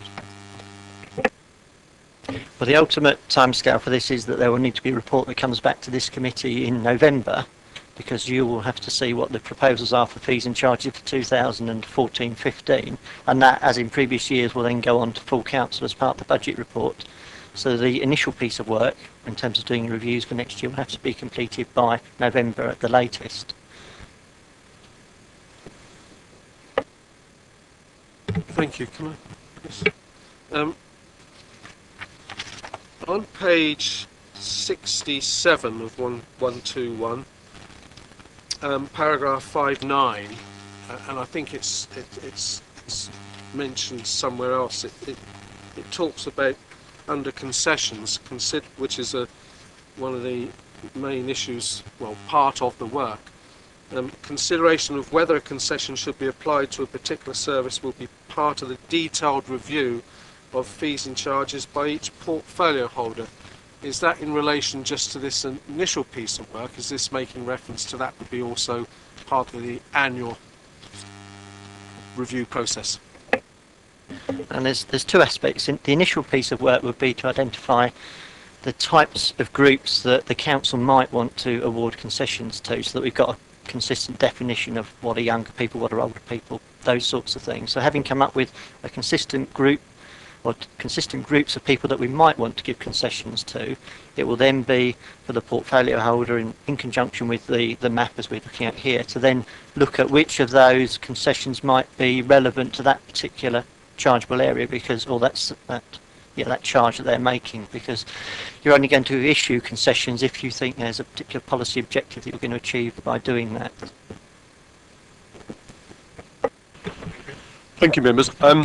Looking at the recommendation is for us to support the forming of the members' advisory panel. So I think we just need to come to a decision: are we going to support that, or if we are not going to support it, therefore, because we've asked for this work to be done, the officers should be tasked with doing it and coming back to us with a report. So I think we should be able to quickly move to a decision. Do we want to support this members' advisory panel to be involved with the officers to do the work? And if that's the case, we can leave that to the portfolio holder to set the panel up.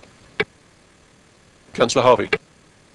Thank you, Chair. I think it's right that members should be involved. I mean, just thinking through, we nearly raise as much in fees and charges now as we take in council tax. So in that context, from a open and transparent perspective, we should be having a scrutiny panel, a members panel, whatever you want to call it, looking at this. So yeah, I support the principle of that. And if you're looking for names to put forward, the Labour Group would propose Councillor Sean Keating to be a member of your map. Thank you, Councillor. As I said, we'll put names forward to the portfolio holder. I mean, I think I'm getting a reasonable amount of nods around the table. So should we put that forward as written? Yep, great. Councillor Shaw just wants to say something. Councillor Shaw. I don't like maps, Chair, because I think they muddy the waters about, responsibility, and the fact that they are conducted, in private, is a concern from my point of view. And I believe, basically, although there should be consultation with members and member involvement, ultimately some of the detail of these issues should be, considered, and more of the detail of these should be considered in open committee. And I would like in a minute to say so, to make some specific, comments on some of the substance of the report as well. Councillor Harvey. Thank you, Chair. Appreciate where Councillor Shaw is coming from, and if that was a view that was held by the committee, it would surely be within the gift of you as Chair in this committee, if it wanted to set up a task and finish panel to meet in public, meet on the record, debate these issues, go through the terms of reference and do exactly that, or bring it back to on as an agenda item to discuss with the whole committee. But I do take the point that Councillor Shaw raises about doing it in public. I mean, it should be, shouldn't it? Not necessarily a map behind closed doors. Why would we be afraid of doing it in public? I mean, it's something that residents have a right to hear us talking about in terms of the fees and charges we would consider, the policies we would consider setting for them.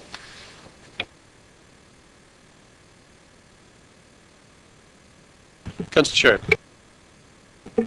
If I'm allowed just to balance the view, I absolutely take Councillor Shaw's point, and it's absolutely right that any recommendations or points of principle are brought back to committee and heard in public. I have to say the experience of members' advisory panels is that they tend to actually get to the core of the issue more quickly and do not suffer the public gaze of party politics when we're trying to deal with detail.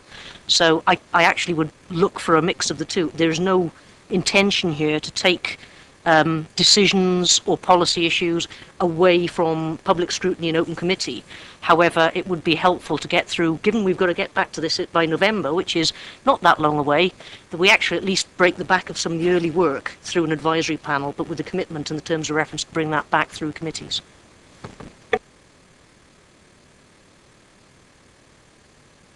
Chair, I'd like to move the recommendation as on the paper. Councillor Shaw, are you seconding that? I'm not, Chair. I think I'm potentially speaking in the debate, actually, because I would like to say something about, some of the substance of the issues that are described in the paper, and I think it's appropriate that we do discuss those at this stage. So therefore, with your indulgence, Chair, 2 or 3 points, really. One is on the issue of cemetery charges.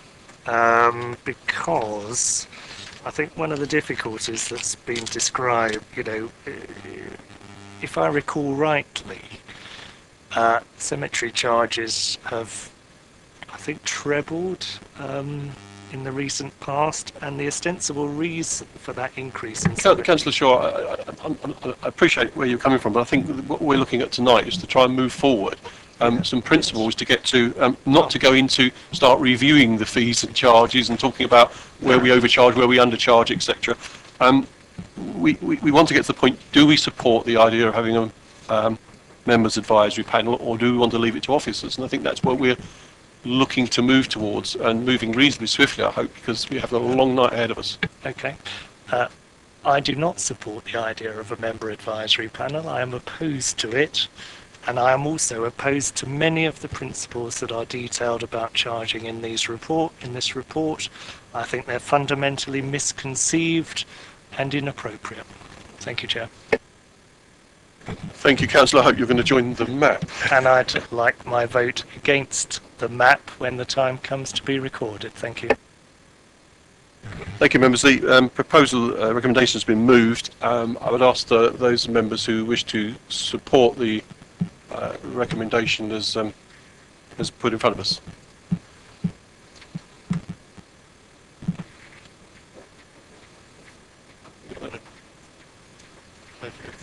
Those against the recommendation? Thank you, Chair, and if I can have that recorded, thank you. Thank you, the motion is carried.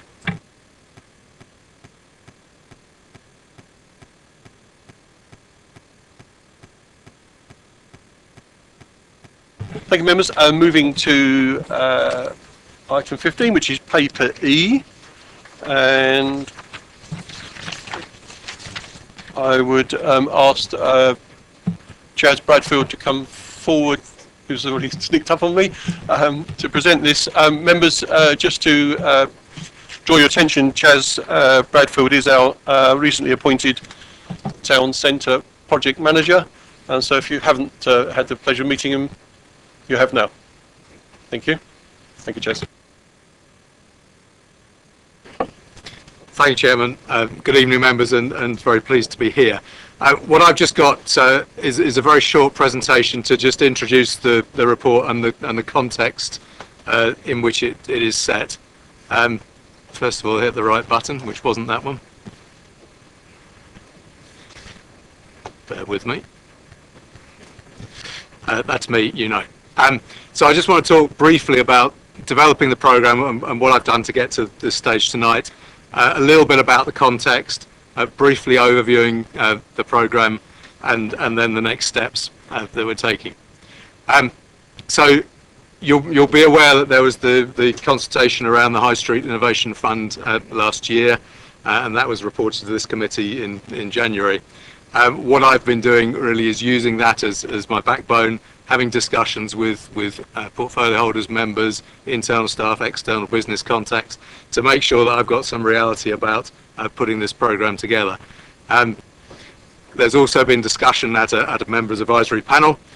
We had a top of the town traders meeting on 26th of March, Strategic Management Board, and here tonight. So that's just a flavour of the sort of process that they've gone through to get to this stage. And I've got this just to remind you, as if you need a reminding really, how complex and how many different interests there are when you're talking about a town centre. You know, they are sort of complex, almost living organisms, and there's a lot of interdependencies going on. There's also within a borough council an awful lot of services that have influence over different aspects of town centres and their success. And a large part of this role is about coordinating the council internally to ensure that all of those influences and services move in a coherent direction to support what we're trying to achieve. And I don't expect you to read this, it's just there as an illustration as part of the work I'm doing on, you know, who else needs to be involved in this work and how do we join it up. And it's always just the visual impact of, again, a lot of people, organisations, both voluntary, public, business-wise, involved in the success of a town and dependent on it as well. So, moving forward, I mean, for me it's really important so far as we can to get as much an appreciation and understanding of a shared agenda throughout the town. So just a real simple example here, we've got a retailer, a landlord, a transport operator. I mean, they can, on the face of it, not have a great deal in common, but when you start to look at something like, say, footfall past in a certain area, the retailer wants it because that gives them an opportunity to encourage people to spend in their retail environment. The landlord wants it because it makes their retailer more robust, and you know, the rental stream is there, and maybe they even get a chance to put it up in the future. And the transport operator is interested because it's more people using their transport. Again, it's useful for the business. So there is no doubt that if we can get our action across the town, the council and the other bodies within the town, both large and small, coordinated, we will get a better result for the place. Just a reminder of the consultation feedback. These are the rough top 10 in reverse order, just as a reminder for you. So, and there's also a comment as to whether they're in the programme or what's happened. So there was a comment on managing litter better, and there has already been some improvements made there by that particular service. A lot of comment about smartening the area up, particularly around shop fronts and building frontages, and that's within the programme. Car park charges reduced, free, having promotions related to them. Again, that's part of a review this year. Update and refurbish empty shops, comment about that within the programme. Improve and develop the market in the programme. Make the town centre a Wi-Fi zone. I just got more thinking there because I'm getting sort of mixed comments about whether that's necessarily a good thing or a bad thing, or is it just going to happen anyway, so do we need to really push for it? So a bit more thinking needed. Replace and improve street furniture and paving, that's in the programme. getting more independent and different shops. And this sort of has led on to thinking about, well, what particularly, not for the whole town, but for the top of the town area, what is the concept that we want to have there? What is the future brand, the future operation of that area of town? And then how do we then go about bringing that into being and getting some of the different shops in place? A comment from businesses in particular about subsidising business rates, and understand the council will be considering what the options there as part of a wider piece of work this year too. And number one was marketing and promotion of the town centre, both I suppose at a tactical, relatively local level, and also wider nationally and even internationally for inward investment. And so just a quick whistle-stop tour of the consultation, and then the programme. So this is really how the report is set out, and what we've tried to do with the programme is move it along several fronts at the same time. So there's a need for stronger partnership working in town. There's some really good examples in the town of partnership working at the moment. What I'm keen to do is build on those, deciding on what the future of the place should be. So particularly for the top of town, doing some place shaping work on what that future should be. Dealing with some of the issues that particularly came forward strongly in the consultation around improving the place now, connections and signage around the town, supporting businesses, particularly small businesses, and particularly in the top of the town area.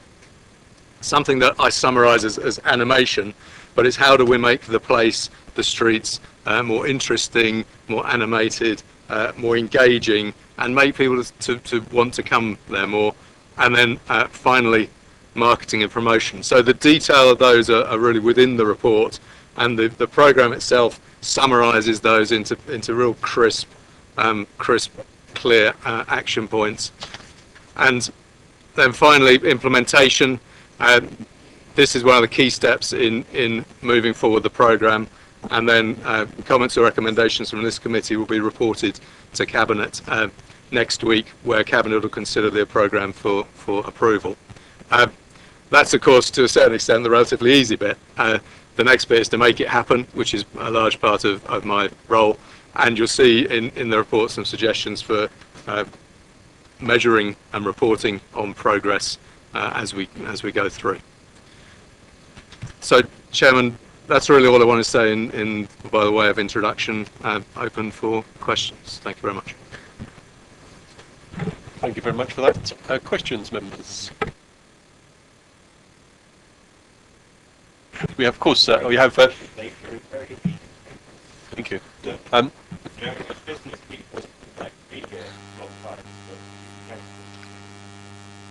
I'm sure the officer would have reminded me that you were sitting there. Thank you. We have two members of the public wishing to speak on this paper.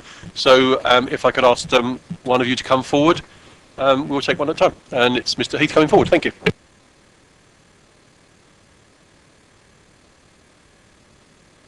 They were actually interesting papers. Flippant. Yeah, thank you, Chairman. Top of the town.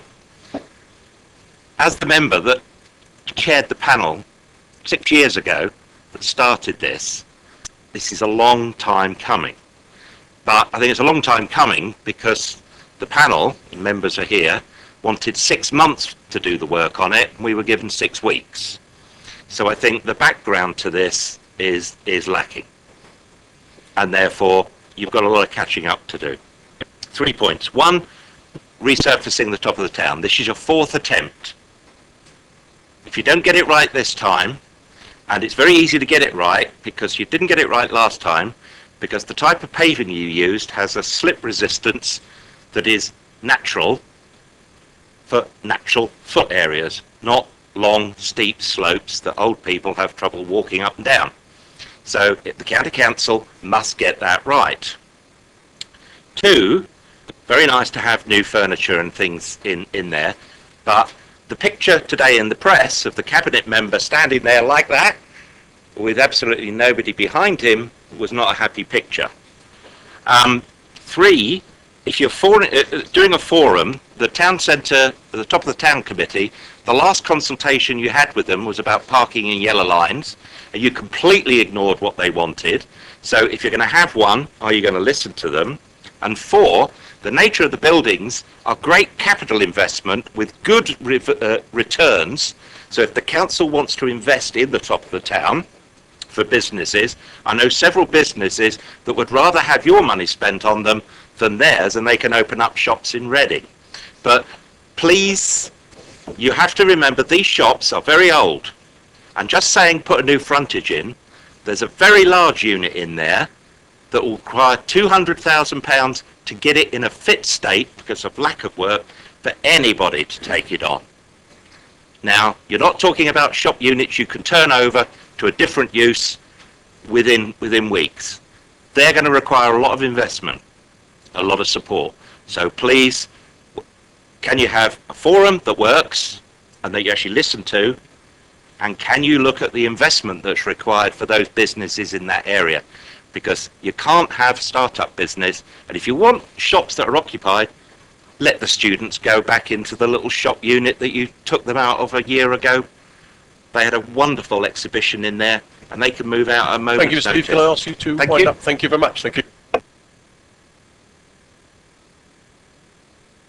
Thank you for that. Mr. Stowe, would you like to come forward? Thank you.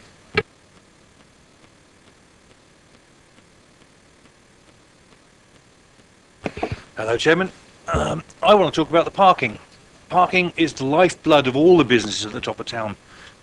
Without the cars parking and the people getting out, us as business holders here, we cannot earn money.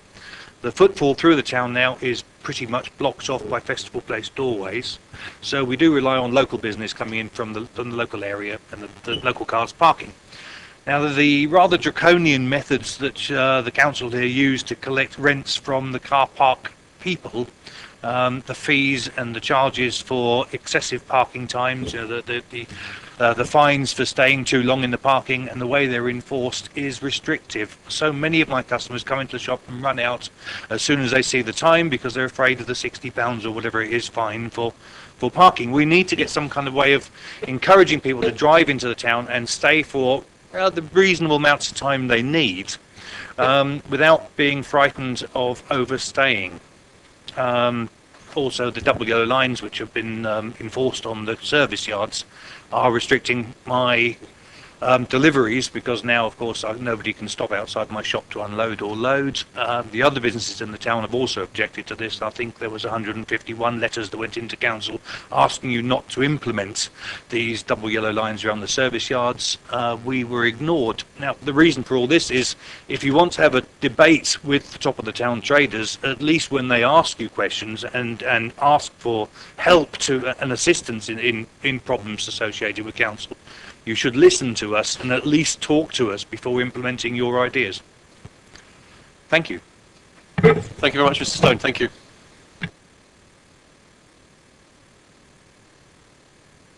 Thank you, members. Questions for the officer? Councillor Harvey. Thank you, Chair. Could I ask the officer in relation to the car parks? There's quite a bit in here in terms of reviewing the charges, and we welcome that in terms of saying for a long time that the car parking charges, as we have just literally heard, are a prohibitor in many ways. But the car parks are still allocated for housing development. So what I'd like to know from the officer or from the cabinet member, is it this council's intention still to develop the town centre car parks for housing? Because if it is, then we need to know that. And if it isn't, then they need taking out of the local plan, because at the moment they're sat there as a site being allocated for housing development. So which is it?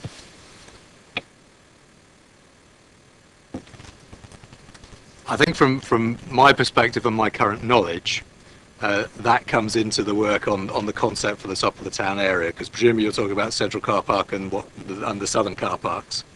Yeah. So I think flowing from that concept work then leads on to how that influences policy and whether certain policies change. Forgive me, so I'm still no further forward then.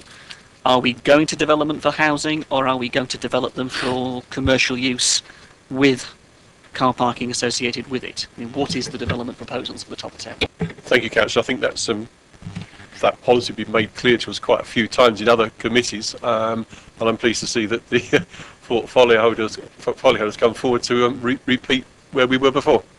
Exactly so, Chairman. As previously stated, we are always open to any eventuality.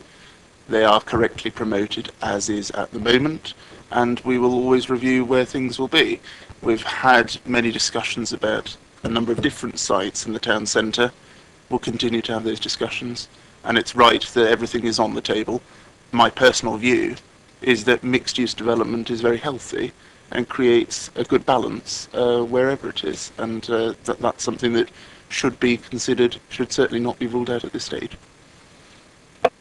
To ask the cabinet member then, just picking on that point, to be absolutely clear through the chair, if that's the case, then I guess what we need to be clear on, particularly for the town traders, in terms of what they're saying and the issues they're facing, are we looking at residential development on those car parks?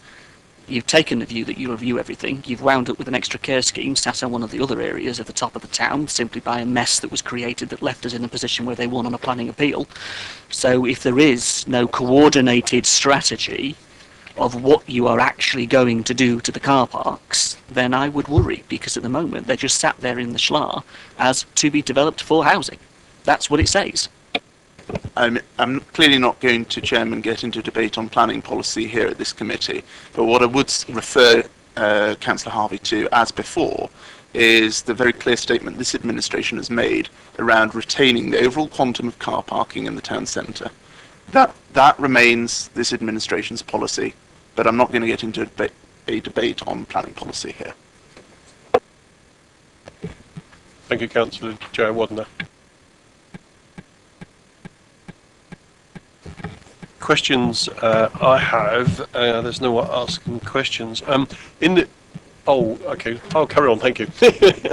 In the report, there's a suggestion on measurement of our progress, and it's sort of suggesting that a progress report will come forward each year. And I'm just wondering whether this is a new project that is sort of overdue as such, etc. Perhaps we could consider at some point. I'm not looking for an answer right now, but we should consider bringing forward some reports at a more frequent basis, I think, because it would be nice to see this getting off to a good start.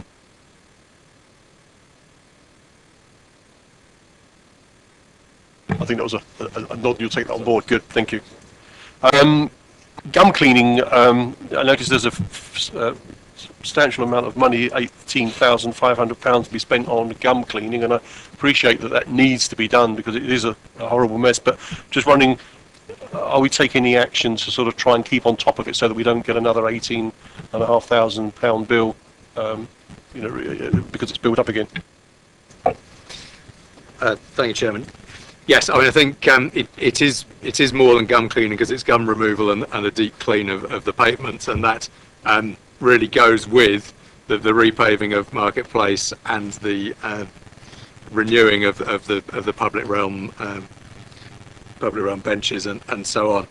And it also is in quite an extensive area. So it's London Street, Winchester Street, Caston's Walk, Joyce's Yard Path, Church Street, Woke Street, and Potter's Walk. So.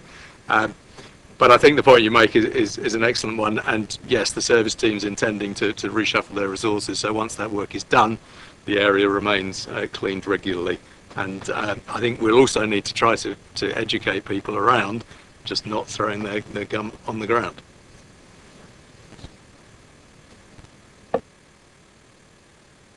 Councillor Parker. Thank you, Chair. I'm sure it's a typing error, but it was mentioned the aspect of parking, and I heard the word changes mentioned, and I see that on page 85-121, item table, on the table, item 12, it has parking changes. So I must make sure that that's not what we're talking about. We are talking about parking charges. You're right, and thank you for spotting that. Should be parking charges. Thank you, members. I think we have any more questions. So, Councillor Gardner. Thank you, Mr. Chairman. As I followed Councillor Heath, as chair of the Town Centre Working Party, about 6-7 years ago, we had a presentation, I remember about 6 years ago, on the redevelopment of the town centre. I remember the speaker came from Blackburn, and we talked about starter units, either small standalone units in the street or using empty shops, so that people could go in there for a short time, try out an idea. If it worked, they could then move on into a more permanent unit. Has this been considered, and is this going to be part of the town centre development? And secondly, it's a very quick one, there's a lot of very good buildings up in the towns, at the top of the town, but if you walk through it and you only concentrate at shop front level, you miss them. How are you going to get people to actually appreciate what's there?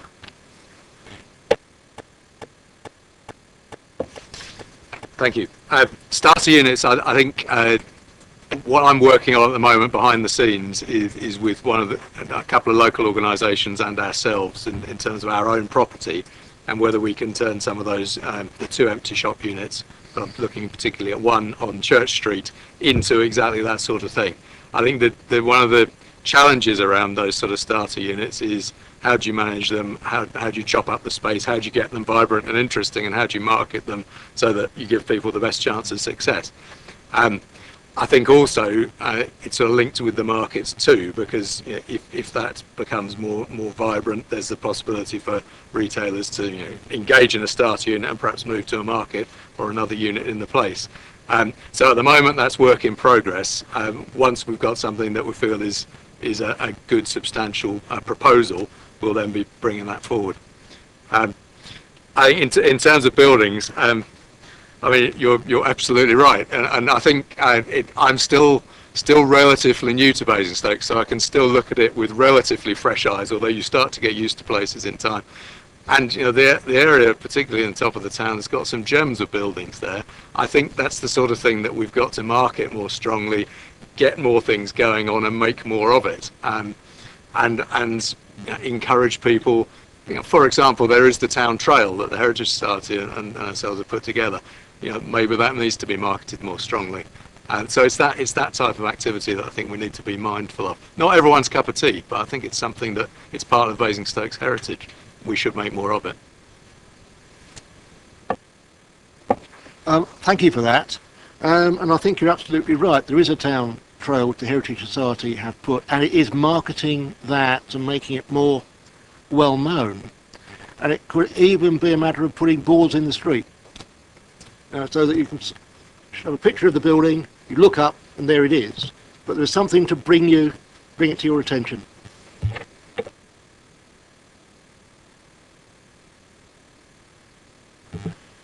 Thank you, members. No more questions. Do we move into debate? Councillor Leeks. Sorry, Councillor Gardner just said, just remember when you put boards in the street, there are those who are partially sighted, and they do get in their way.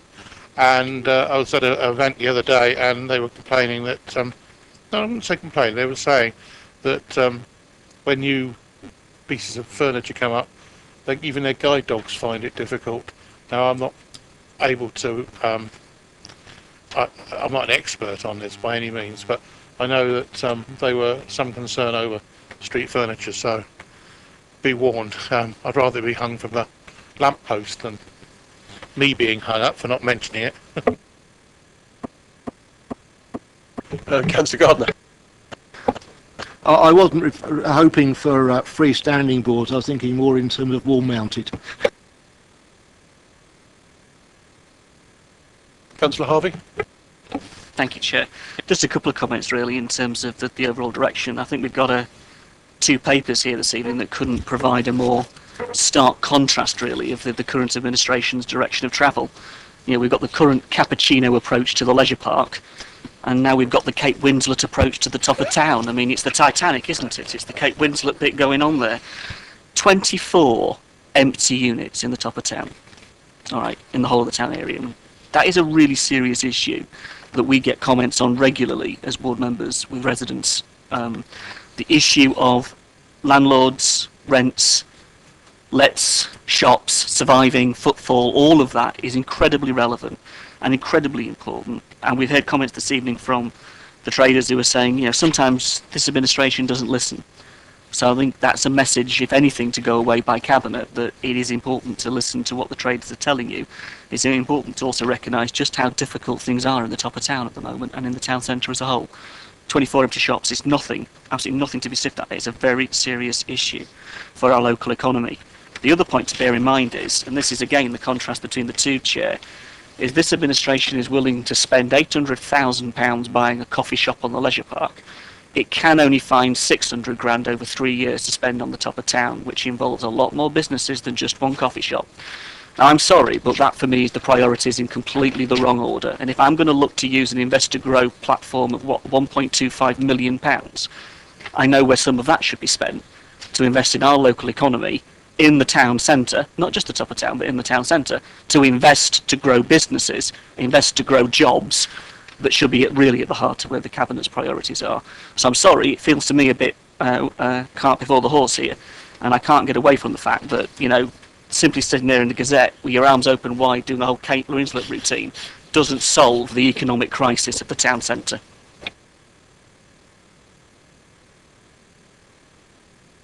Councillor Parker. Thank you, Chair.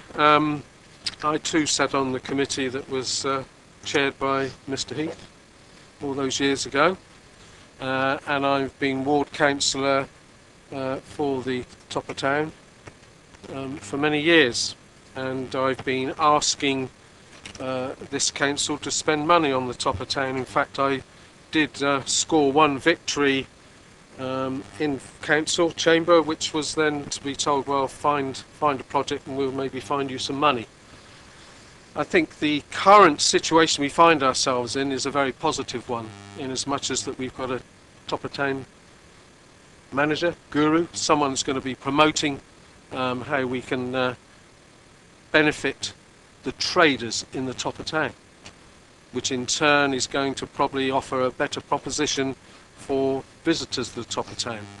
But I do want to say, every time we talk in general terms about the top of town, and we've just heard about the 24 empty units sort of highlighting, let's highlight first of all the traders that have been there trading, desperately trying to continue to offer a shopping proposition for many years.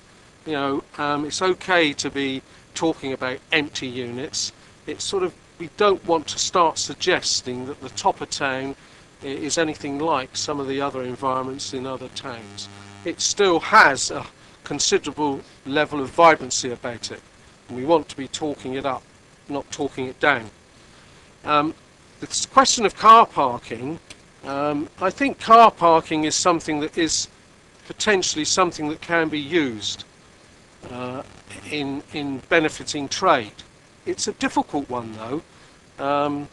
Reducing the cost of car parking doesn't necessarily, I think the tradespeople will confirm, doesn't necessarily mean that people are going to shop at the top of the town. I would make one comment about car parking, is that since this Conservative administration, the only thing that's happened to car parking fees at the top of the town is that they've risen 3 times. And I don't see that that's been a great deal of help. When they talk about the portfolio, that we hear them talk about supporting the top of town traders. There might be some merit in giving some thought as to whether there can be a scheme that introduces some concession parking to people who trade at the top of town, people that can actually demonstrate that they've spent their money at the top of the town, not that they've taken cheap car parking at the top of town and run down to the shops at the front end of Festival Place.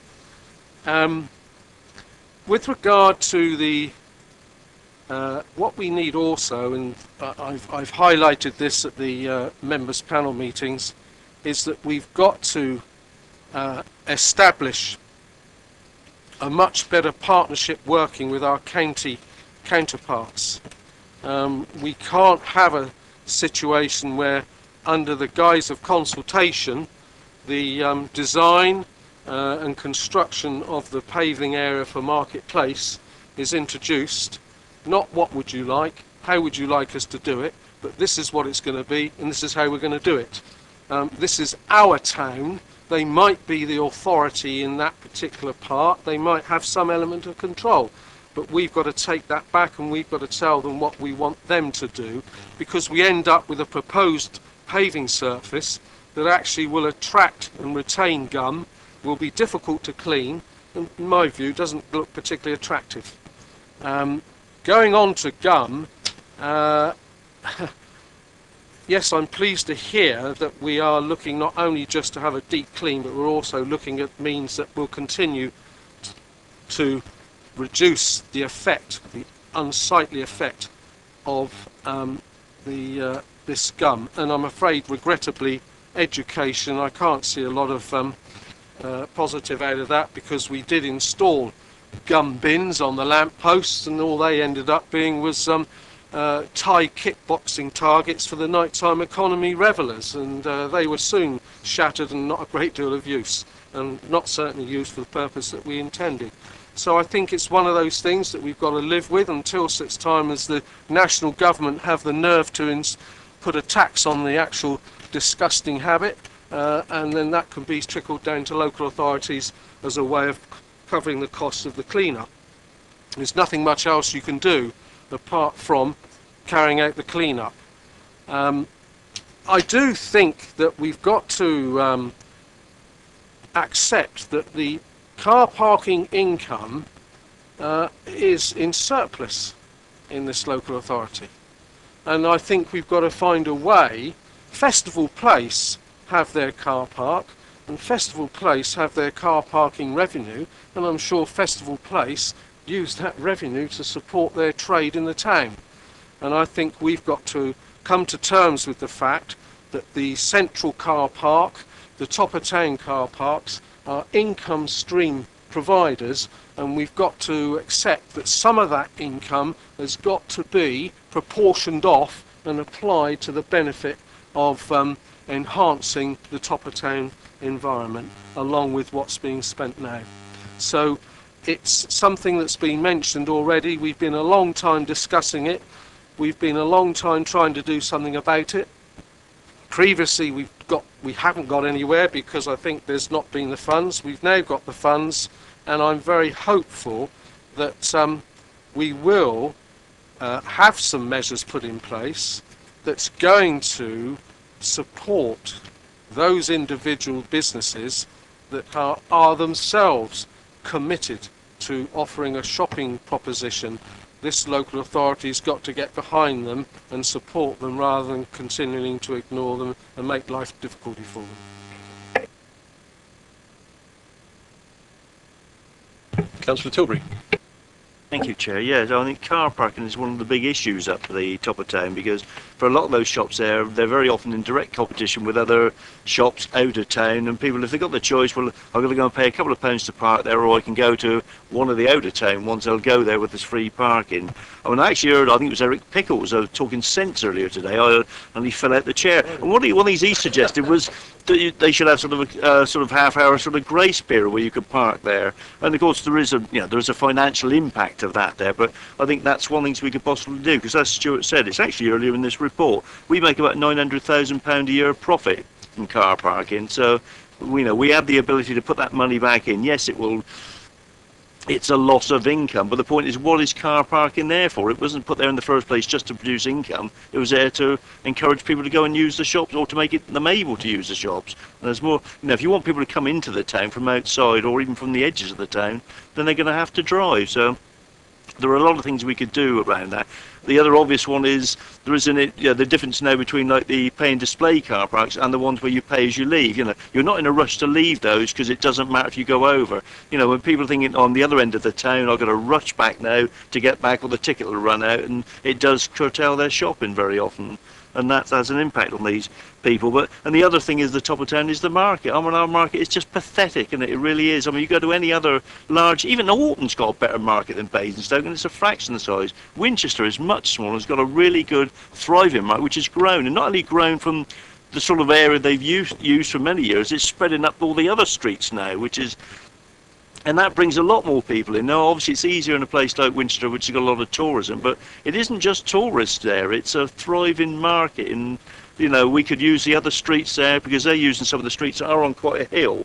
We had the problem, the old Market Square it was too small. This is why we had New Market Square, but New Market Square is now part of Festival Place, which has got lots of open space down there, which has got its own little markets, but they're not a market, are they, as anyone would understand it. So anything we can do to boost that, but it's because unless there's a critical mass of traders there, you won't attract other traders to the area. And I spoke to some of the ones in Winchester and said, well, why would we go to Basingstoke? It's just, there's not, it doesn't attract people in there. There's a small handful of ones who've stuck it out for a long time.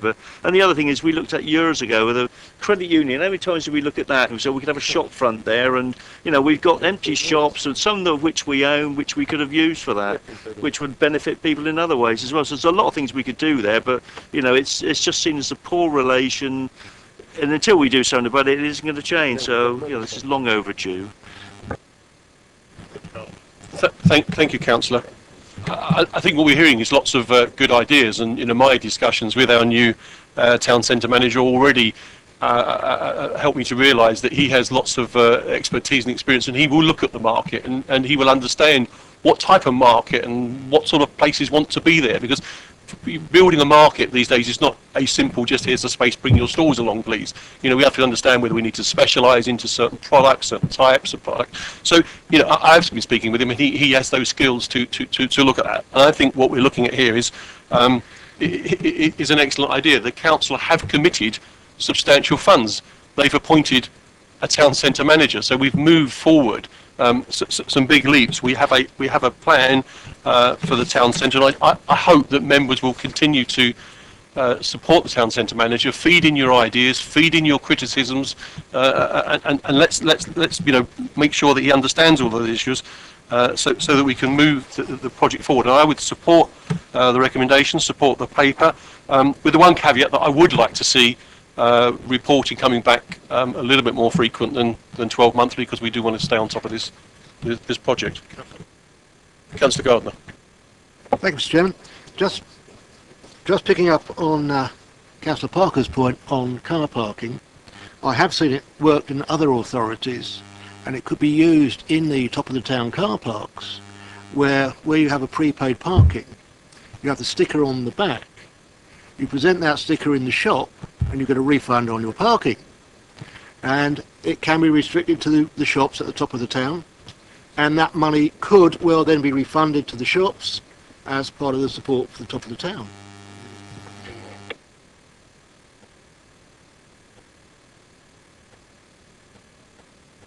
Councillor Leeks. While we're looking at the top of town, perhaps we could also look at accessibility into some of the shops there, because there are quite a lot of shops that you can't get into at the top of town in a wheelchair.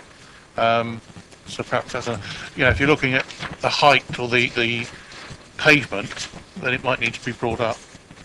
But yeah, some way.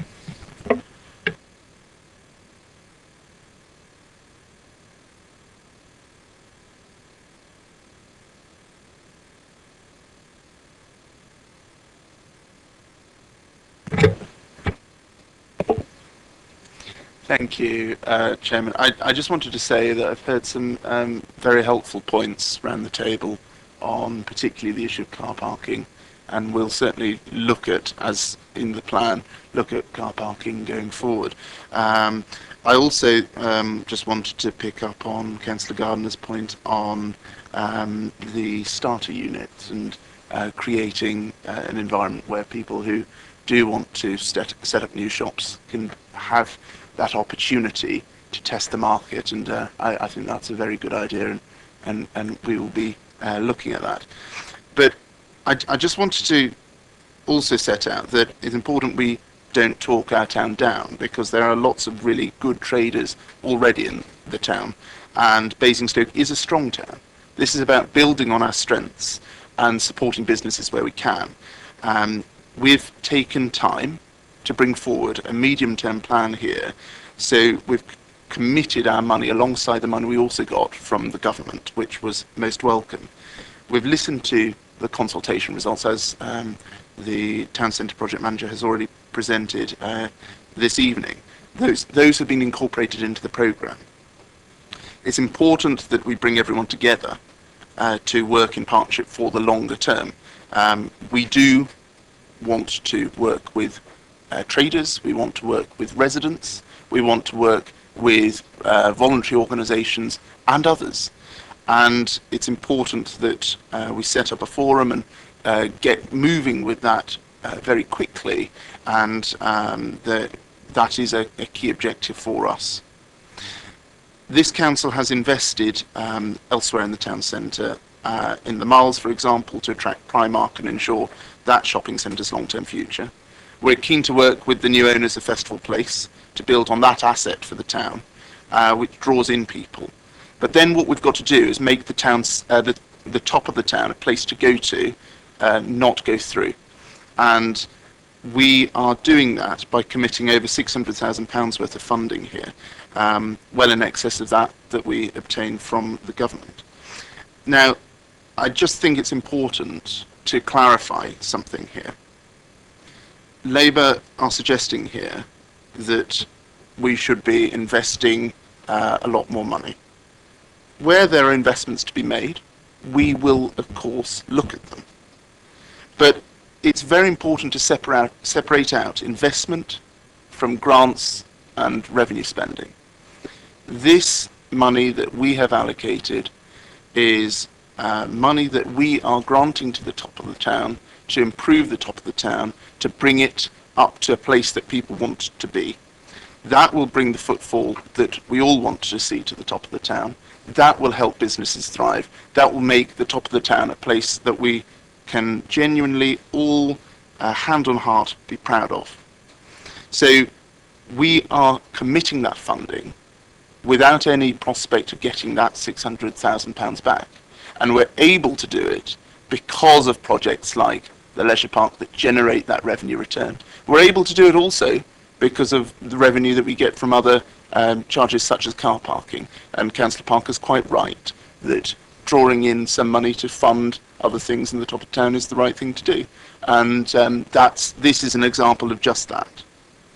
So I welcome the comments, and I hope members will support this. The administration has made a very clear commitment that the regeneration of Basingstoke is a high priority. It's key in our council plan. It will improve the quality of life for people who live here and for people who want to shop here. So I hope members will support it this evening. Thank you, Chairman. Thank you, Councillor Joe Wardner. Members, I think we were moving towards supporting the recommendations. I think what we would like to do is to hear from Natalie in terms of summing up our comments, because we wish to add our comments to those recommendations. Thank you, Chair. Members, please, as usual, shout out if I've missed anything in terms of the committee's comments. The comments were around making sure that there was general accessibility, especially in terms of access to shops, and taking account of things like street furniture and boards for those who have visual impairments. There was a lot of discussion about how important it is to listen to traders and what they are saying, and to actually deal with the issues that are being raised, and that it's good to have someone who's taking control of the programme and is there to listen to those traders. That it's important to talk the area up and not down, and again to support the existing traders in doing so. Car parking still remains an issue, and that is of particular need to be addressed, particularly to support local traders in the top of town area. It was also raised that car parking income is in surplus, and how can that revenue be used to benefit and enhance the top of town area, and to look at how the issues can be resolved by using that money to put back into the top of town. That the market needs to be looked at in detail and needs to be turned into a thriving attraction. And in general, members, there were also a number of individual ideas that can be looked at to move the programme forward as part of the programme, and I know that Chaz will have taken note of those. Thank you. Thank you very much. Natalie. Councillor Parker. Chair, just before you close on the item, I would like just to take the opportunity of thanking the officer for certainly the detailed report, and also the offer of his time, which for those of us that chose to take it up, he was very generous with and open to ideas and suggestions. And so I would certainly like to thank him for that refreshing approach. Here. Thank you very much, Councillor Parker. Councillor Gardner. One thing Natalie didn't mention, which you did, was that the reporting back, we would like something back on a quarterly basis, if only just to tell us how things are going. My apologies, you're absolutely right, Councillor Garden, that was raised a number of times. Thank you. Thank you, members. Then moving now then to paper F, which is the future of the centre shuttle bus. And if I could ask Lisa Kirkman to come forward to present the paper. Thank you.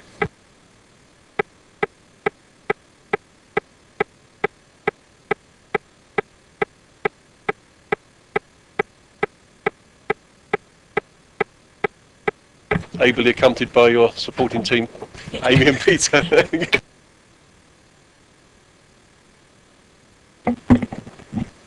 Thank you, Chair. Good evening, members. Just by way of background, the Commissioning Business Unit inherited the Centre Shuttle Bus after the transformational change agenda last year. Amy Richards is my Procurement and Performance Manager, here to assist with any queries or questions you might have on the procurement process, and also any issues with soft market testing you might have. Peter Smith is my Transport Contracts and Policy Officer. Peter deals with the operational day-to-day contract of the Centre Shuttle, and is here to help with any queries you might have. Officers have worked hard to present the available options to you in as much detail as possible this evening, to assist a decision being made on the future of the service. I should add that yesterday and today I've had 4 members of the public contact myself or Peter directly, and those representations that couldn't be here tonight said that 3 did not want the service to be changed or stopped, and 1 said it was a lifeline for the elderly and cannot be stopped. And I wanted to make sure that members heard those representations that were made to us today. We're happy to help with any questions or points of clarification you may have. Thank you, Chair. Thank you. Members, questions on the report to the officer? Councillor Regan.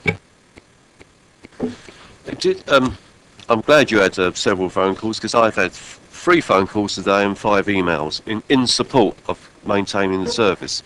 I remember I was on the, going back 11 years, I was in the cabinet that authorised this and got this going, this shuttle service. And then later on, we decided to look to try and expand it, but I left the council and so I don't know what happened to it. So, are there serious moves to actually look and expand the actual shuttle service? To one of the options would be to the hospital, actually, which has got an appalling bus service.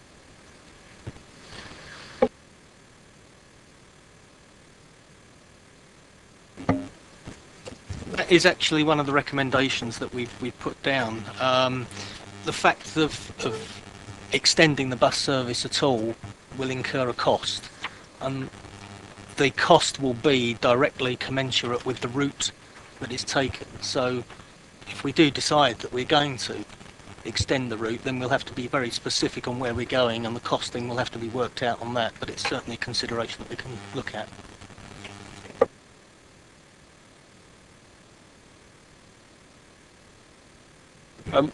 I thought within the report we couldn't cross over where public transport already goes, or Marora? No, that is quite right. We cannot run a competitive service, so we cannot compete with, a subsidised service cannot compete with a commercial service. We're forbidden to do that by legislation. But if there is a need and we are not competing, and people do not, i.e. when I say people, any company that's operating that route currently does not wish to challenge us, then we can go ahead with it. But under normal circumstances, no, we can't compete with a commercial service. Thank you for that. I had one other question which I tried to find in the report. In terms of auditing our income, I wonder what incentive is on the management of the operator to ensure that every penny that is spent by passengers comes to this council via the proper route, and that if there's no pressure on the management to ensure that, because the management then aren't managing the people that are running the service. And I wonder what system we've got in place for that. The system has just been updated by the current contractor, Courtney Buses, to ticketer system, which means that as anyone that's issued with a ticket, it gets recorded, so it's auditable by the ticket sales, and the ticket sales will tell you at what rate that the passenger travelled at. Oh, and there is also an they do have inspectors that travel on the bus as well. So Mr. Blake has still got a job.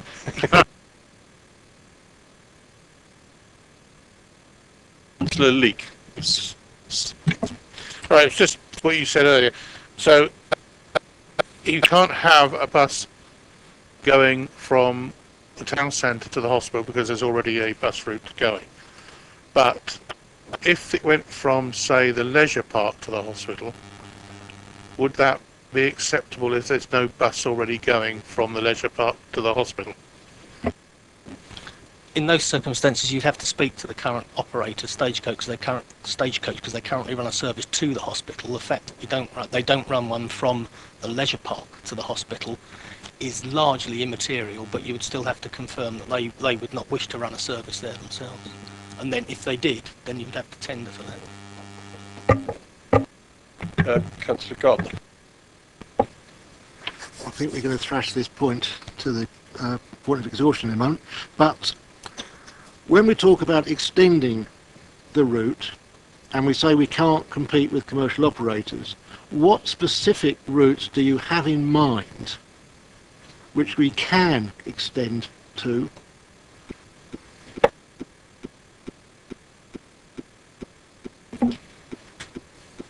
Councillor, we don't currently know where there might be a need that needs addressing and have identified whether there is a commercial route or not running in that area. We knew from when this had come to members several years ago, I think as a councillor referred to, that councillors were interested in expanding the service, and that didn't happen. What we wanted to put on the table today is that if members wanted to look at that, they can say, we know of these particular areas that are issues for your residents, and we can look into that to say whether it would be possible. The difficulty in doing so would be we don't want to affect the frequency of the route that we've currently got, because it's the frequency that's key to running this sort of shuttle service over such a short distance. If you want to start expanding it, that's when you're putting on a lot more buses, trying to keep the frequency up, and it does affect the general nature of what the centre shuttle service is. But we are quite happy to look into that, but we didn't, we could have looked into 100 different bus services and ruled out probably 50% on commercial routes, others for other reasons. So we wanted to really come to you and see if there was a direction from members on where you would want us to look into that. Thank you, members. I think there's some. I'm not seeing any more questions coming through. I'm telling, yes, Councillor Washburn. Thank you. I just wanted to draw your attention to page 102 of 121, 8.1.2. It mentions the Lake Chinham bus service, which was introduced in April 2012 following the withdrawal of the Stagecoach services. And obviously, it goes on to say that it was introduced at no extra cost because the Courtney buses are based at Chinham Business Park. Now, if they don't continue with this tender, how likely is it that a Lake Chinham bus service will be able to carry on under a new tender? That is the reason why we would say it would be taken out of any re-tender, because it was simply a matter that Courtney Buses said, we can do that because it's on our way home. So by taking out the last loop that they do, they've essentially replaced it with that. Until we knew if there was a new supplier, who that supplier would be, where they're based, where they park their buses. It might be possible that they park their buses in the same place and that service can continue. But until we know who would be supplying that service, we couldn't guarantee that there would be that service at all. Peter, I don't know if you've got some more information about the use of that evening service, because that is something that the officers looked at. Yeah, the usage of the service is in fact quite low. We're talking about 54 passengers a month on average.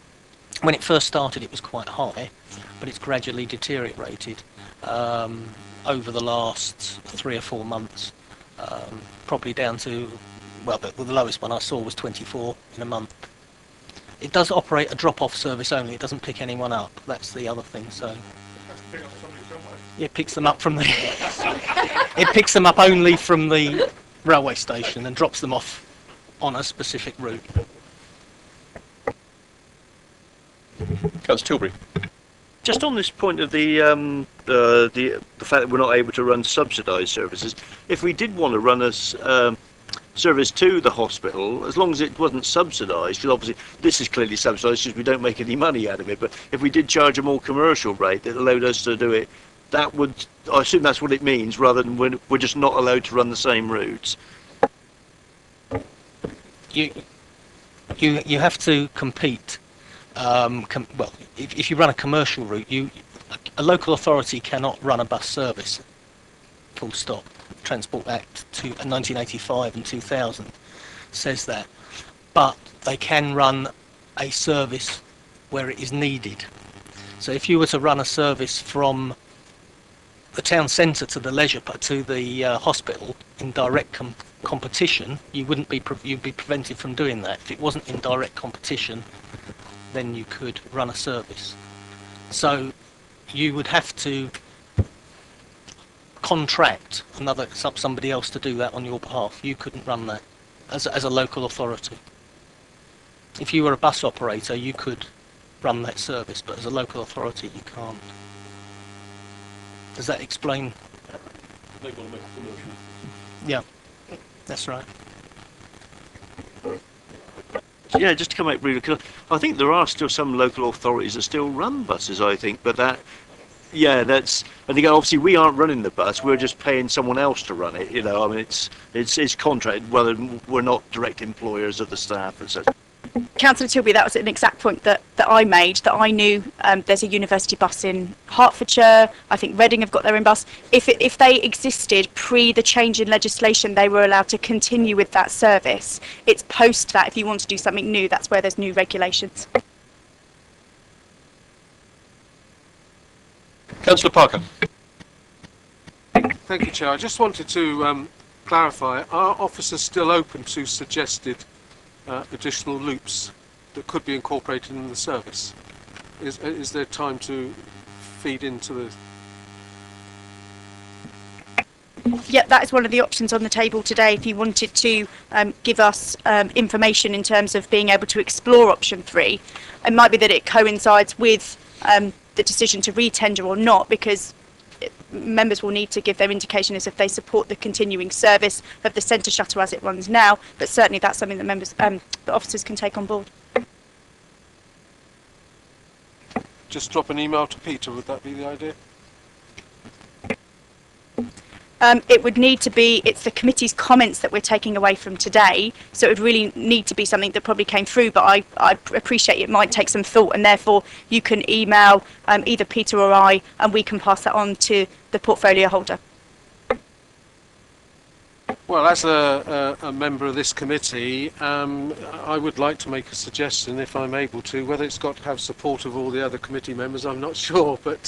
Should we do that in debate? I have a suggestion, yes.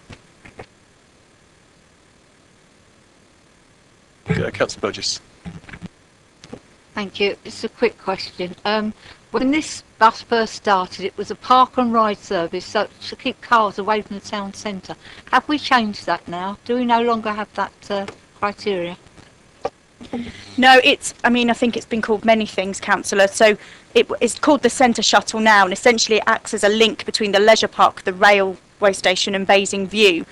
Certainly the links between the leisure park and the railway station, that acts as the park and ride, both for commuters from the railway station and for shopping into the town. Thank you. Councillor Osserton, would you like to come forward and speak, did you? I'm sure you were waving your hand. Thank you. Thank you for allowing me to speak. I'd just like to say I've listened to bits about people taking an interest in portfolios holding, etc. And I'd just like to say that as a portfolio holder, I've taken and been involved a lot in the shuttle bus service. And unless I'm persuaded otherwise by you tonight, I certainly will be putting forward the recommendation that we keep the shuttle service. Okay?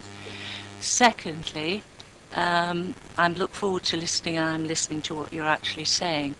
But at the same time, we are looking at transport in its entirety, and I take on board what you're saying about the hospital, and we have been working, and I'm working with officers quarterly with Stagecoach, and we've already put on extra buses, etc., from various parts of Basingstoke to the hospital, but I've taken that on board.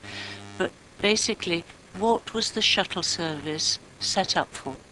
It was set up for a quick service, and if you look at page 4 of 23, it tells you exactly who benefits from it. And also, if you turn and you look at the page on page 17 of 23, you've got an 11 and a 12 minute in the morning and evening peaks.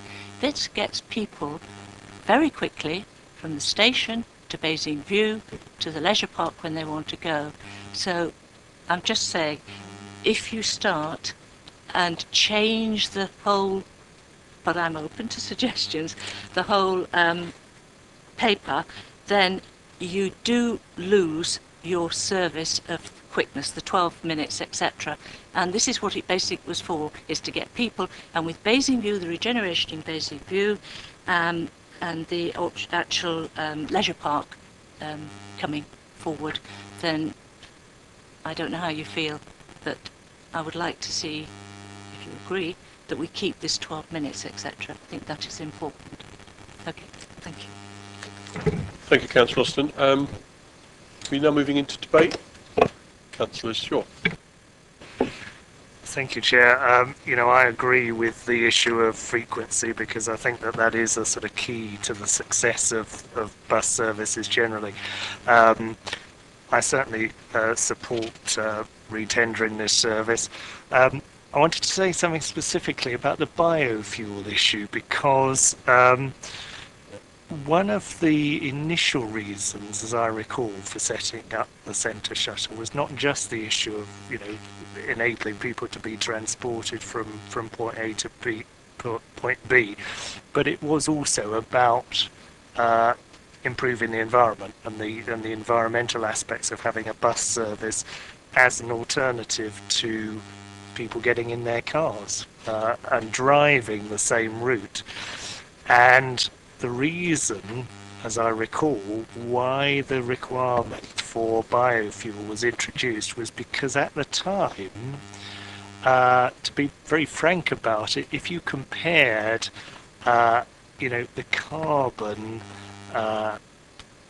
cost of a conventional bus with the number of passengers that it carried at the time, with the alternative carbon cost of those same people getting in cars and driving the same route, with a conventionally fueled bus, as I recall, it was pretty marginal. And it was actually difficult to justify the centre shuttle on, green grounds unless you had that biofuel requirement. That's why the biofuel requirement was introduced at the time. And from my point of view, the arguments for the introduction of that at the time still stand, and I would like to see that requirement retained. Councillor Leeks. Right, you asked for additional places to go, and I would say that perhaps the last bus could actually go out to Tadley, as it's the biggest town outside Basingstoke, and we get a 9:20 service from Basingstoke, and that's it. And we're getting told, I get often told by youngsters and the elderly and the middle-aged, they come into the theatre and they can't get back. If they want to come into the theatre, have a drink and a bite to eat, they just can't get back. from 9:20 at night, and many productions don't finish. I don't think there are any productions that finish at 9:20. So if you live in some parts of the borough, people can walk and cycle. It's a hell of a long journey to Tadley, but there you are. That's my request. Thank you. Yes, in terms of additional routes, etc. One thing I did notice in the report was that the visit to Basing View finishes early. Bearing in mind the plans for Basing View and the possibility of a hotel going into Basing View, we should watch that at that point when it comes through, that there will be residents in the hotel that could well want to use the facilities, and we can get them to spend some money while they're in town. So we should watch that for when it arrives. On the question of the emissions, I think emissions from vehicles has moved on. You know, all of our vehicles that we're buying today, the emissions outputs have greatly improved. Yes, there's still a way to go. So I think it's important that we don't put too much of a constraint on the ideas that contractors could bring forward. Councillor Reagan. Thank you, Chair. First of all, I'd say I welcome Councillor Ossington's commitment to maintaining the park and ride. So we've agreed the principle of it, of maintaining the park and ride scheme. As I say, I was involved in it all them years ago, as I think Councillor Shaw was as well at the time. It's one of the reasons, not only for the green issue and servicing the leisure park, really was that the failure of Stagecoach to provide adequate bus service. The bus service now at Stagecoach has actually declined. I mean, it's all right, you can't get back to Tadley, you can't get back to South Ham either after 9:30. So, you know, if all right if you can walk, if you want to walk in the dark, in the rain, but I mean, you can't afford back the black cabs now. So, but so it's like intervening in the market where you can get around. I know there are very strict constraints of the Transport Act, actually. I know, because it nearly prevented this whole service coming into operation, actually, at the time. But they got around it. So I think the most feasible extension would be to the hospital, actually, from the park and rides, from the leisure park, so, and the town. So I'd like to look into that, but not at the expense of losing it altogether. So I mean, obviously the basis is the existing route, and then look towards how we can expand it. But the main thing is to concentrate on what we've got. And certainly it's popular, because I've had people stopping in the street, phone going over the last few days, and quite a few emails, and people seem picked up that it was going to be lost, but obviously it's not. So I'll stop there. Thank you. It's certainly not going to be lost. Councillor Harvey, I think, yes. Thank you, Chair. Just echoing Councillor Regan's words to start with, and thanking the Cabinet Member for giving commitment to the actual existing service. So I think if we're going to talk about where it might go, option 2, retender, and then look to any services that could be applied, in addition to, not in the place of or in change of. The interesting point about the competition bit is that where Stagecoach have basically run everybody else off the road, and then decided to withdraw the services when it suits them, basically to do over local communities and take as much money as they can from the county, and then get rid of the services when the county decides. I mean, the whole current bus service in Basingstoke is an issue that is a constant theme from residents, from all communities, be it from Brighton Hill to Popley, from Oakridge to South Ham, from Buxley. Each community has its own distinct issues. The one unifying factor is there are no evening buses.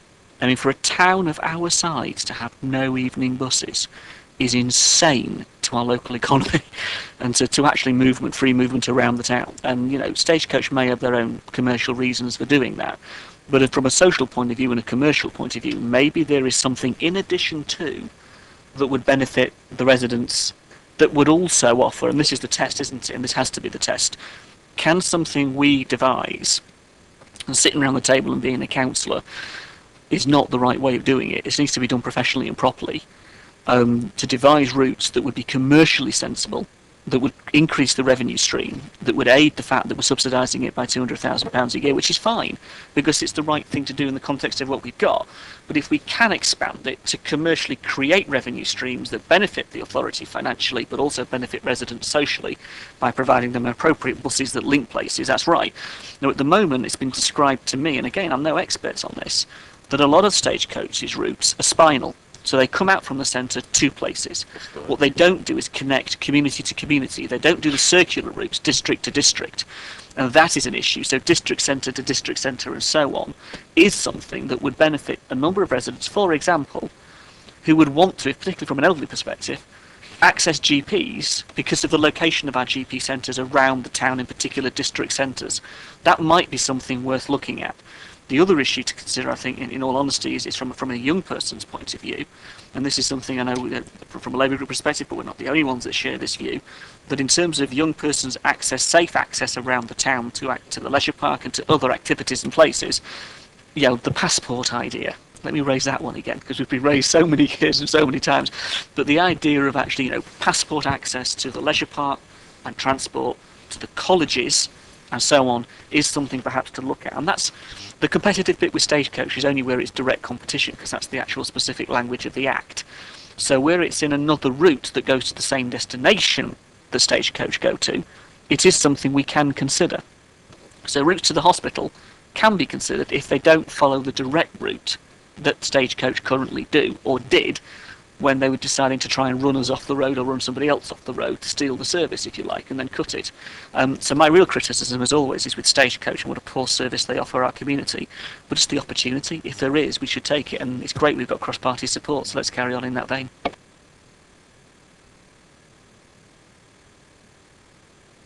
Thank you, members. We've got more. Yes, certainly.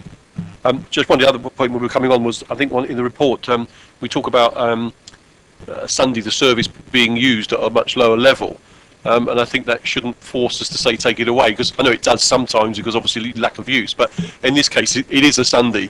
There's not workers around, or not so many workers around. Therefore, I think it still remains a very important service on a Sunday. Councillor Gardner. Thank you, Mr. Chairman. In fact, Sunday services is exactly what I was going to raise.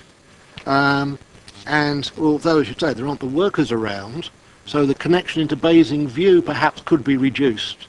But there is still demand at the leisure park. And I think leisure park to town centre link should be retained on a Sunday beyond the 6:15, which is being mooted here as a reduction. I think that was crazy, because the leisure park operates well beyond that time. If we are talking routes, and Councillor Leeks mentioned Tadley, if the bus is coming up to Tadley, could it go Rowan Road, Pamber Heath Road, Silchester Road and back to the 340, so that Pamber Heath could be included in that route? Yeah, come up with the A340, then round and back down.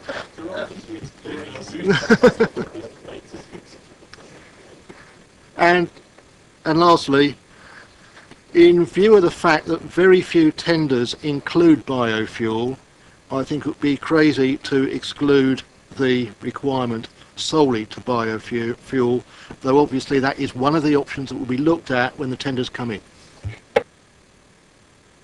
Mr. Shaw. Thank you, Chair. Just another brief point on the biofuel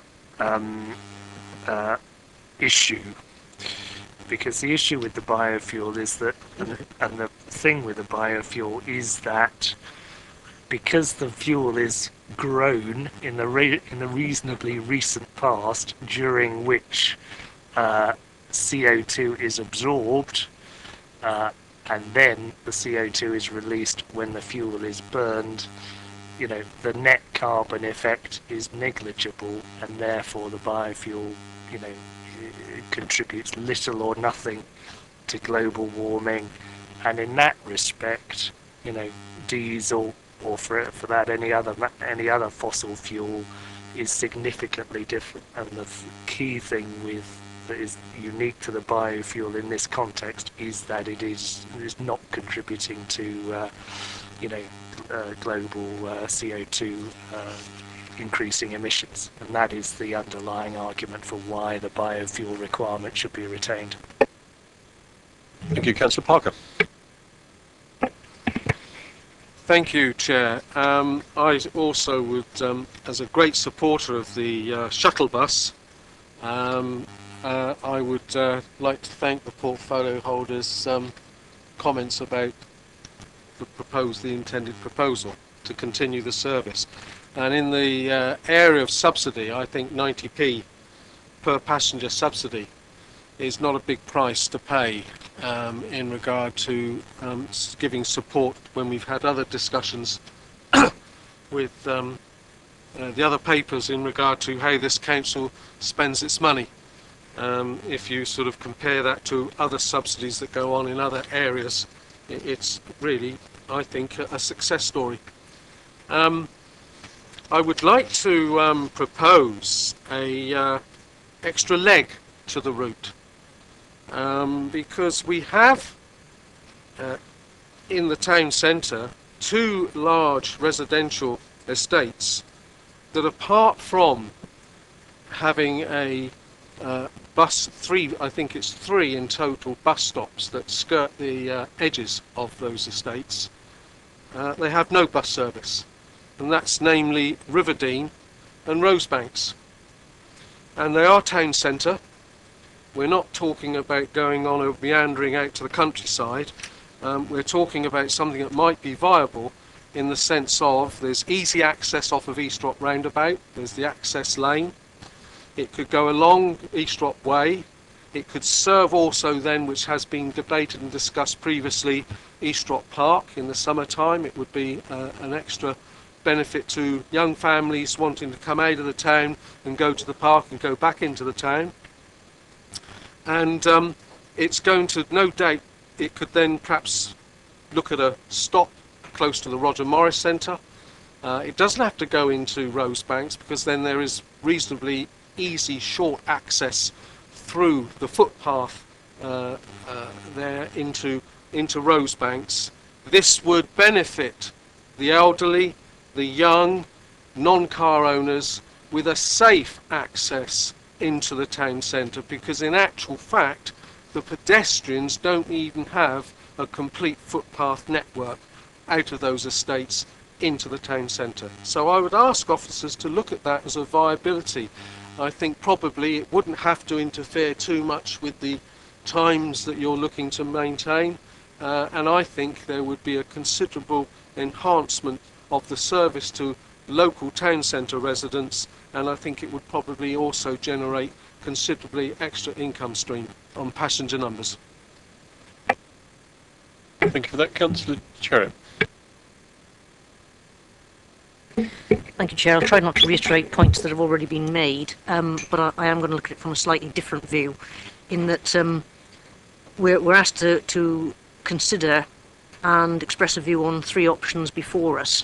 I think it's quite clear from the comments of the committee that we are unanimous that option 3 is untenable, i.e. we won't terminate the service. I was a little bit concerned that when we're discussing the general comments about additional routes, etc., that we're confusing a determination on option 1 or option 2, and I'm not necessarily mutually exclusive, but in considering those 2 options and the guidance or comments we pass back to the portfolio holder, we can't try and solve all of the transport problems, and goodness knows we have enough in terms of the inadequacy of our bus service across the borough, irrespective of whether you live in rural Tadley or urban Rookstown or anywhere else.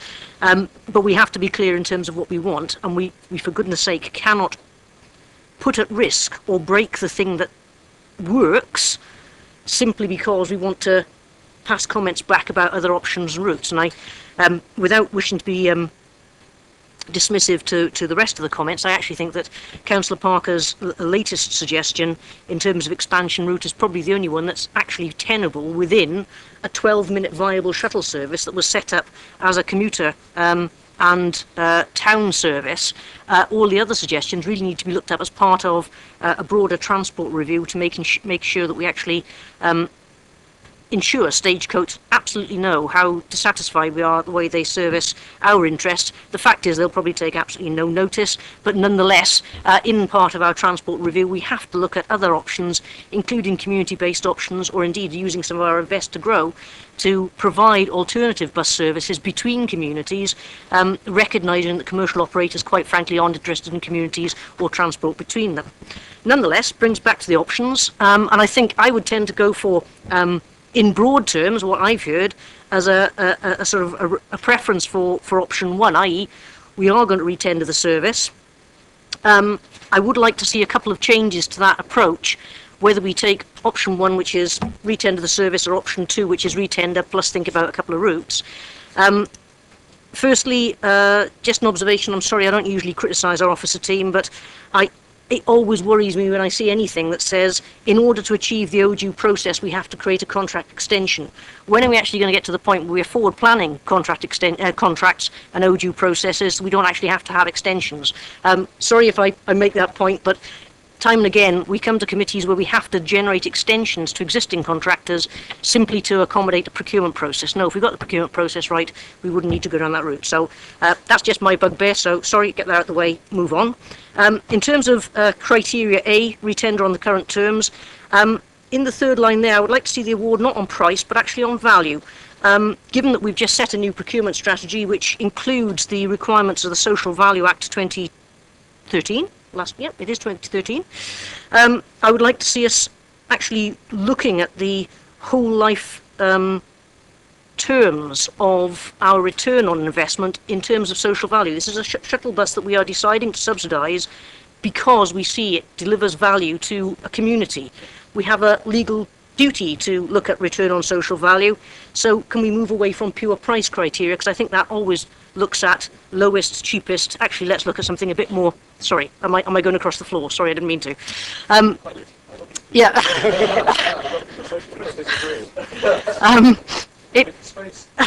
In terms of reducing the Sunday service, I think it's recognised around patronage there. However, I would say 6:15. I don't know when you last saw a film at the leisure park, but certainly you need to accommodate the timings there. And quite often 6:15 is mid-showing of an evening viewing. So you kind of might need to be looking at 7:15, 7:30, just to accommodate the practicalities of the evening programmes. I think also there's a discount available at the bowling alley, which would bring families out about 7 o'clock as opposed to 6:15. So, just one to consider. In terms of Councillor Shaw's beloved biofuel, I'm going to be a little bit critical in the sense that I think it's a right that we have the green credentials and the need to evaluate it within our criteria, but we actually need to make sure that it does what it says it does, and it isn't just a bit of glib promotional campaign. If the biofuel is grown locally, processed locally, and therefore doesn't add in extra cost or carbon in order to get its share, that's fine. But we should be actually saying to suppliers, don't just demonstrate that you sound or look green, actually demonstrate that you can produce a green outcome. And maybe when we put the criteria together, we weight the criteria around biofuel or green credentials accordingly. But very clearly on a demonstration that it practically does work towards carbon emissions, not just it's a nice label. I think I've probably completed my rant before, so just about 9:30. But yeah, sorry, I think that's probably just covered it off, but I'd be happy to provide any further comment on criteria as we develop them. But otherwise, I would say that my view is we are actually going for option 1 with some comments around exploring expanding services.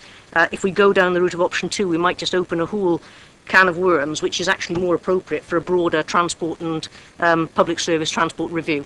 Thank you. Thank you, Councillor. Thank you for making that very, very, very clear. And I think that hopefully officers have followed that, and we've got that noted. Move standing orders, Chairman. Move standing orders. Thank you. Any more speakers? Anybody else have to ask? Do we have any more speakers? Yeah, Councillor Tilbury, but you Councillor Tilbury. You haven't had an agreement for standing orders. Yes, the agreement to move standing orders. Also nodded. Thank you. Councillor Tilbury. Yes, thank you. Yeah, I'm pleased to hear the commitment from Councillor Austin to keep the shuttle bus, because I seem to recall when they were first elected, they said they were going to scrap it. So at least they've moved in that respect. So this issue of competition is quite farcical, really, and we're not allowed to compete with Stagecoach, but then no one else can afford to, can they? So that's that isn't what was intended when they brought in the 85 Transport Act. It was there to create competition. It's had exactly the opposite effect, which is often the way, and it's created a monopoly, virtually across the country. I mean, this issue of biofuel, I think Karen's made the point very well. I think that sometimes people forget that to grow these biofuels they require quite a lot of petrochemicals, and they're often grown in very inefficient countries where they're using dirty, smelly old tractors just to do it without all the fertiliser, which are all come from the petrochemical industry. So that sometimes gets forgotten. So I don't think we should get too hung up on that. And I think the issue, obviously, with Basingview, if we're looking to redevelop that, that may have got a, if there's another 5,000 people working there, which is the sort of figure we're looking at now, potentially that could generate quite a lot more income as well, which would make it more viable. That's it. So I think I think we're never going to make money on this, because if we make money, we probably have to shut it down anyway. But I think I think this is a good service. I think everyone can see it now. When it was first started, it was just seen as a bit of a gimmick, I think, at that time, and it's nice to see that everyone's moved away from that and now see it as a useful service. Thank you. Thank you, members. So I think we're clear on summing up. Natty can sum it up for us. Again, members, please help me by reminding me of anything that I've forgotten. I think it's very clear that there is support for maintaining the centre shuttle, and there was clear support for maintaining the frequency of that service as well. There were a number of suggestions for alternative routes, including Tadley and the surrounding area, the extension of the hospital service to the hospital, and the Riverdene and Rosebank route extension, but not at the expense of the actual centre shuttle core service. There was also a general concern about lack of evening services in the whole borough, and a need to look in more detail at the options to benefit the local community as well as generating income, and to look at linking communities and being creative in the options about how we might introduce bus services, and that should be part of the wider transport review. There were several discussions about biofuel, but I think from what I've heard from members that you want to make sure that there is a clear demonstration that biofuel does what it says, and that can be looked at as part of the criteria for the tender. And the final point was that there was a need to retain the Sunday service at the leisure park, and that we should be looking at the programme at the leisure park to ensure that the bus times take account of that. I think that's all, members. Councillor Leeks. When I said Tadley, I meant at the end of the day, not throughout the day. I actually meant the last service, if you like, late at night, not like you were suggesting through the day round Riverdene.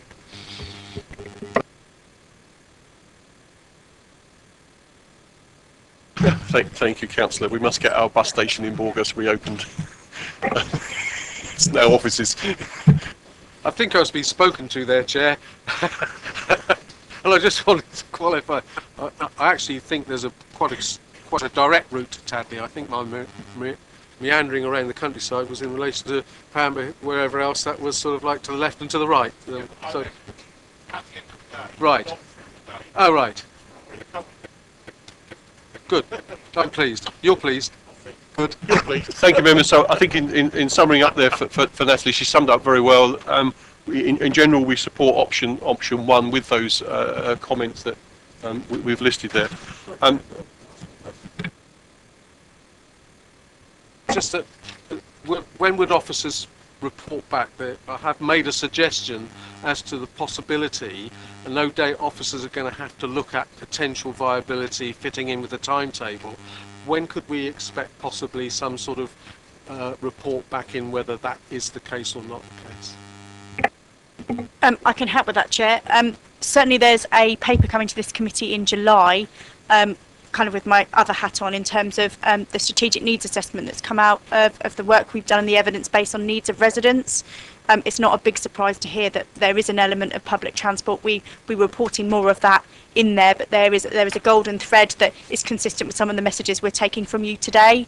We're also undertaking, the portfolio holder is undertaking a transport subsidy review currently, which is due to be completed autumn, October, November time. So there's also that and how that's reported as well. So I think you'll see actually us coming on quite a frequent basis over the next the next year in terms of public transport. Thank you for that, Lisa. Okay, members, then moving swiftly to paper G, which is really to note the good work of that performance panel and note the minutes. Councillor Shaw. A couple of one question, one comment, Chair. I certainly agree with you that the committee is working very hard, but I think it's worth drawing to attention the points that the committee itself made under a 7.1 on their agenda, where basically members of the panel didn't really feel, that the panel was working. And I think that, it's very important that we just sort of clock that and understand that, because it relates to other issues in terms of sort of accountability and, scrutiny within the authority. And also wanted to just ask a question, because there's reference on item 3.1.2 about the overspend on the MALs, and specific mention of an update, basically in which we'll get information about the final, outcome report on the MALs overspend. Will that sort of final report be coming to the meeting that's referred to on the 25th of June? Do we know?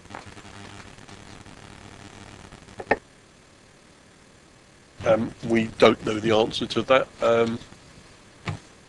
We can certainly prod and ask the question. Councillor Harvey. Just very quickly, Chair, just picking up Councillor Short's point, 7.1. Can we, as a committee, which will be helpful, I think, if the Constitutional Working Party is going to be looking at these issues in the future, could we refer 7.1 of those minutes to it, just so that formally do it, so that at least it's got it in front of it to consider in the future, because it's relevant to the future structure going forward with the council. Thank you. Yes. Okay. Thank you, members. We've finished at a reasonable time, I'm pleased to say. Thank you very much.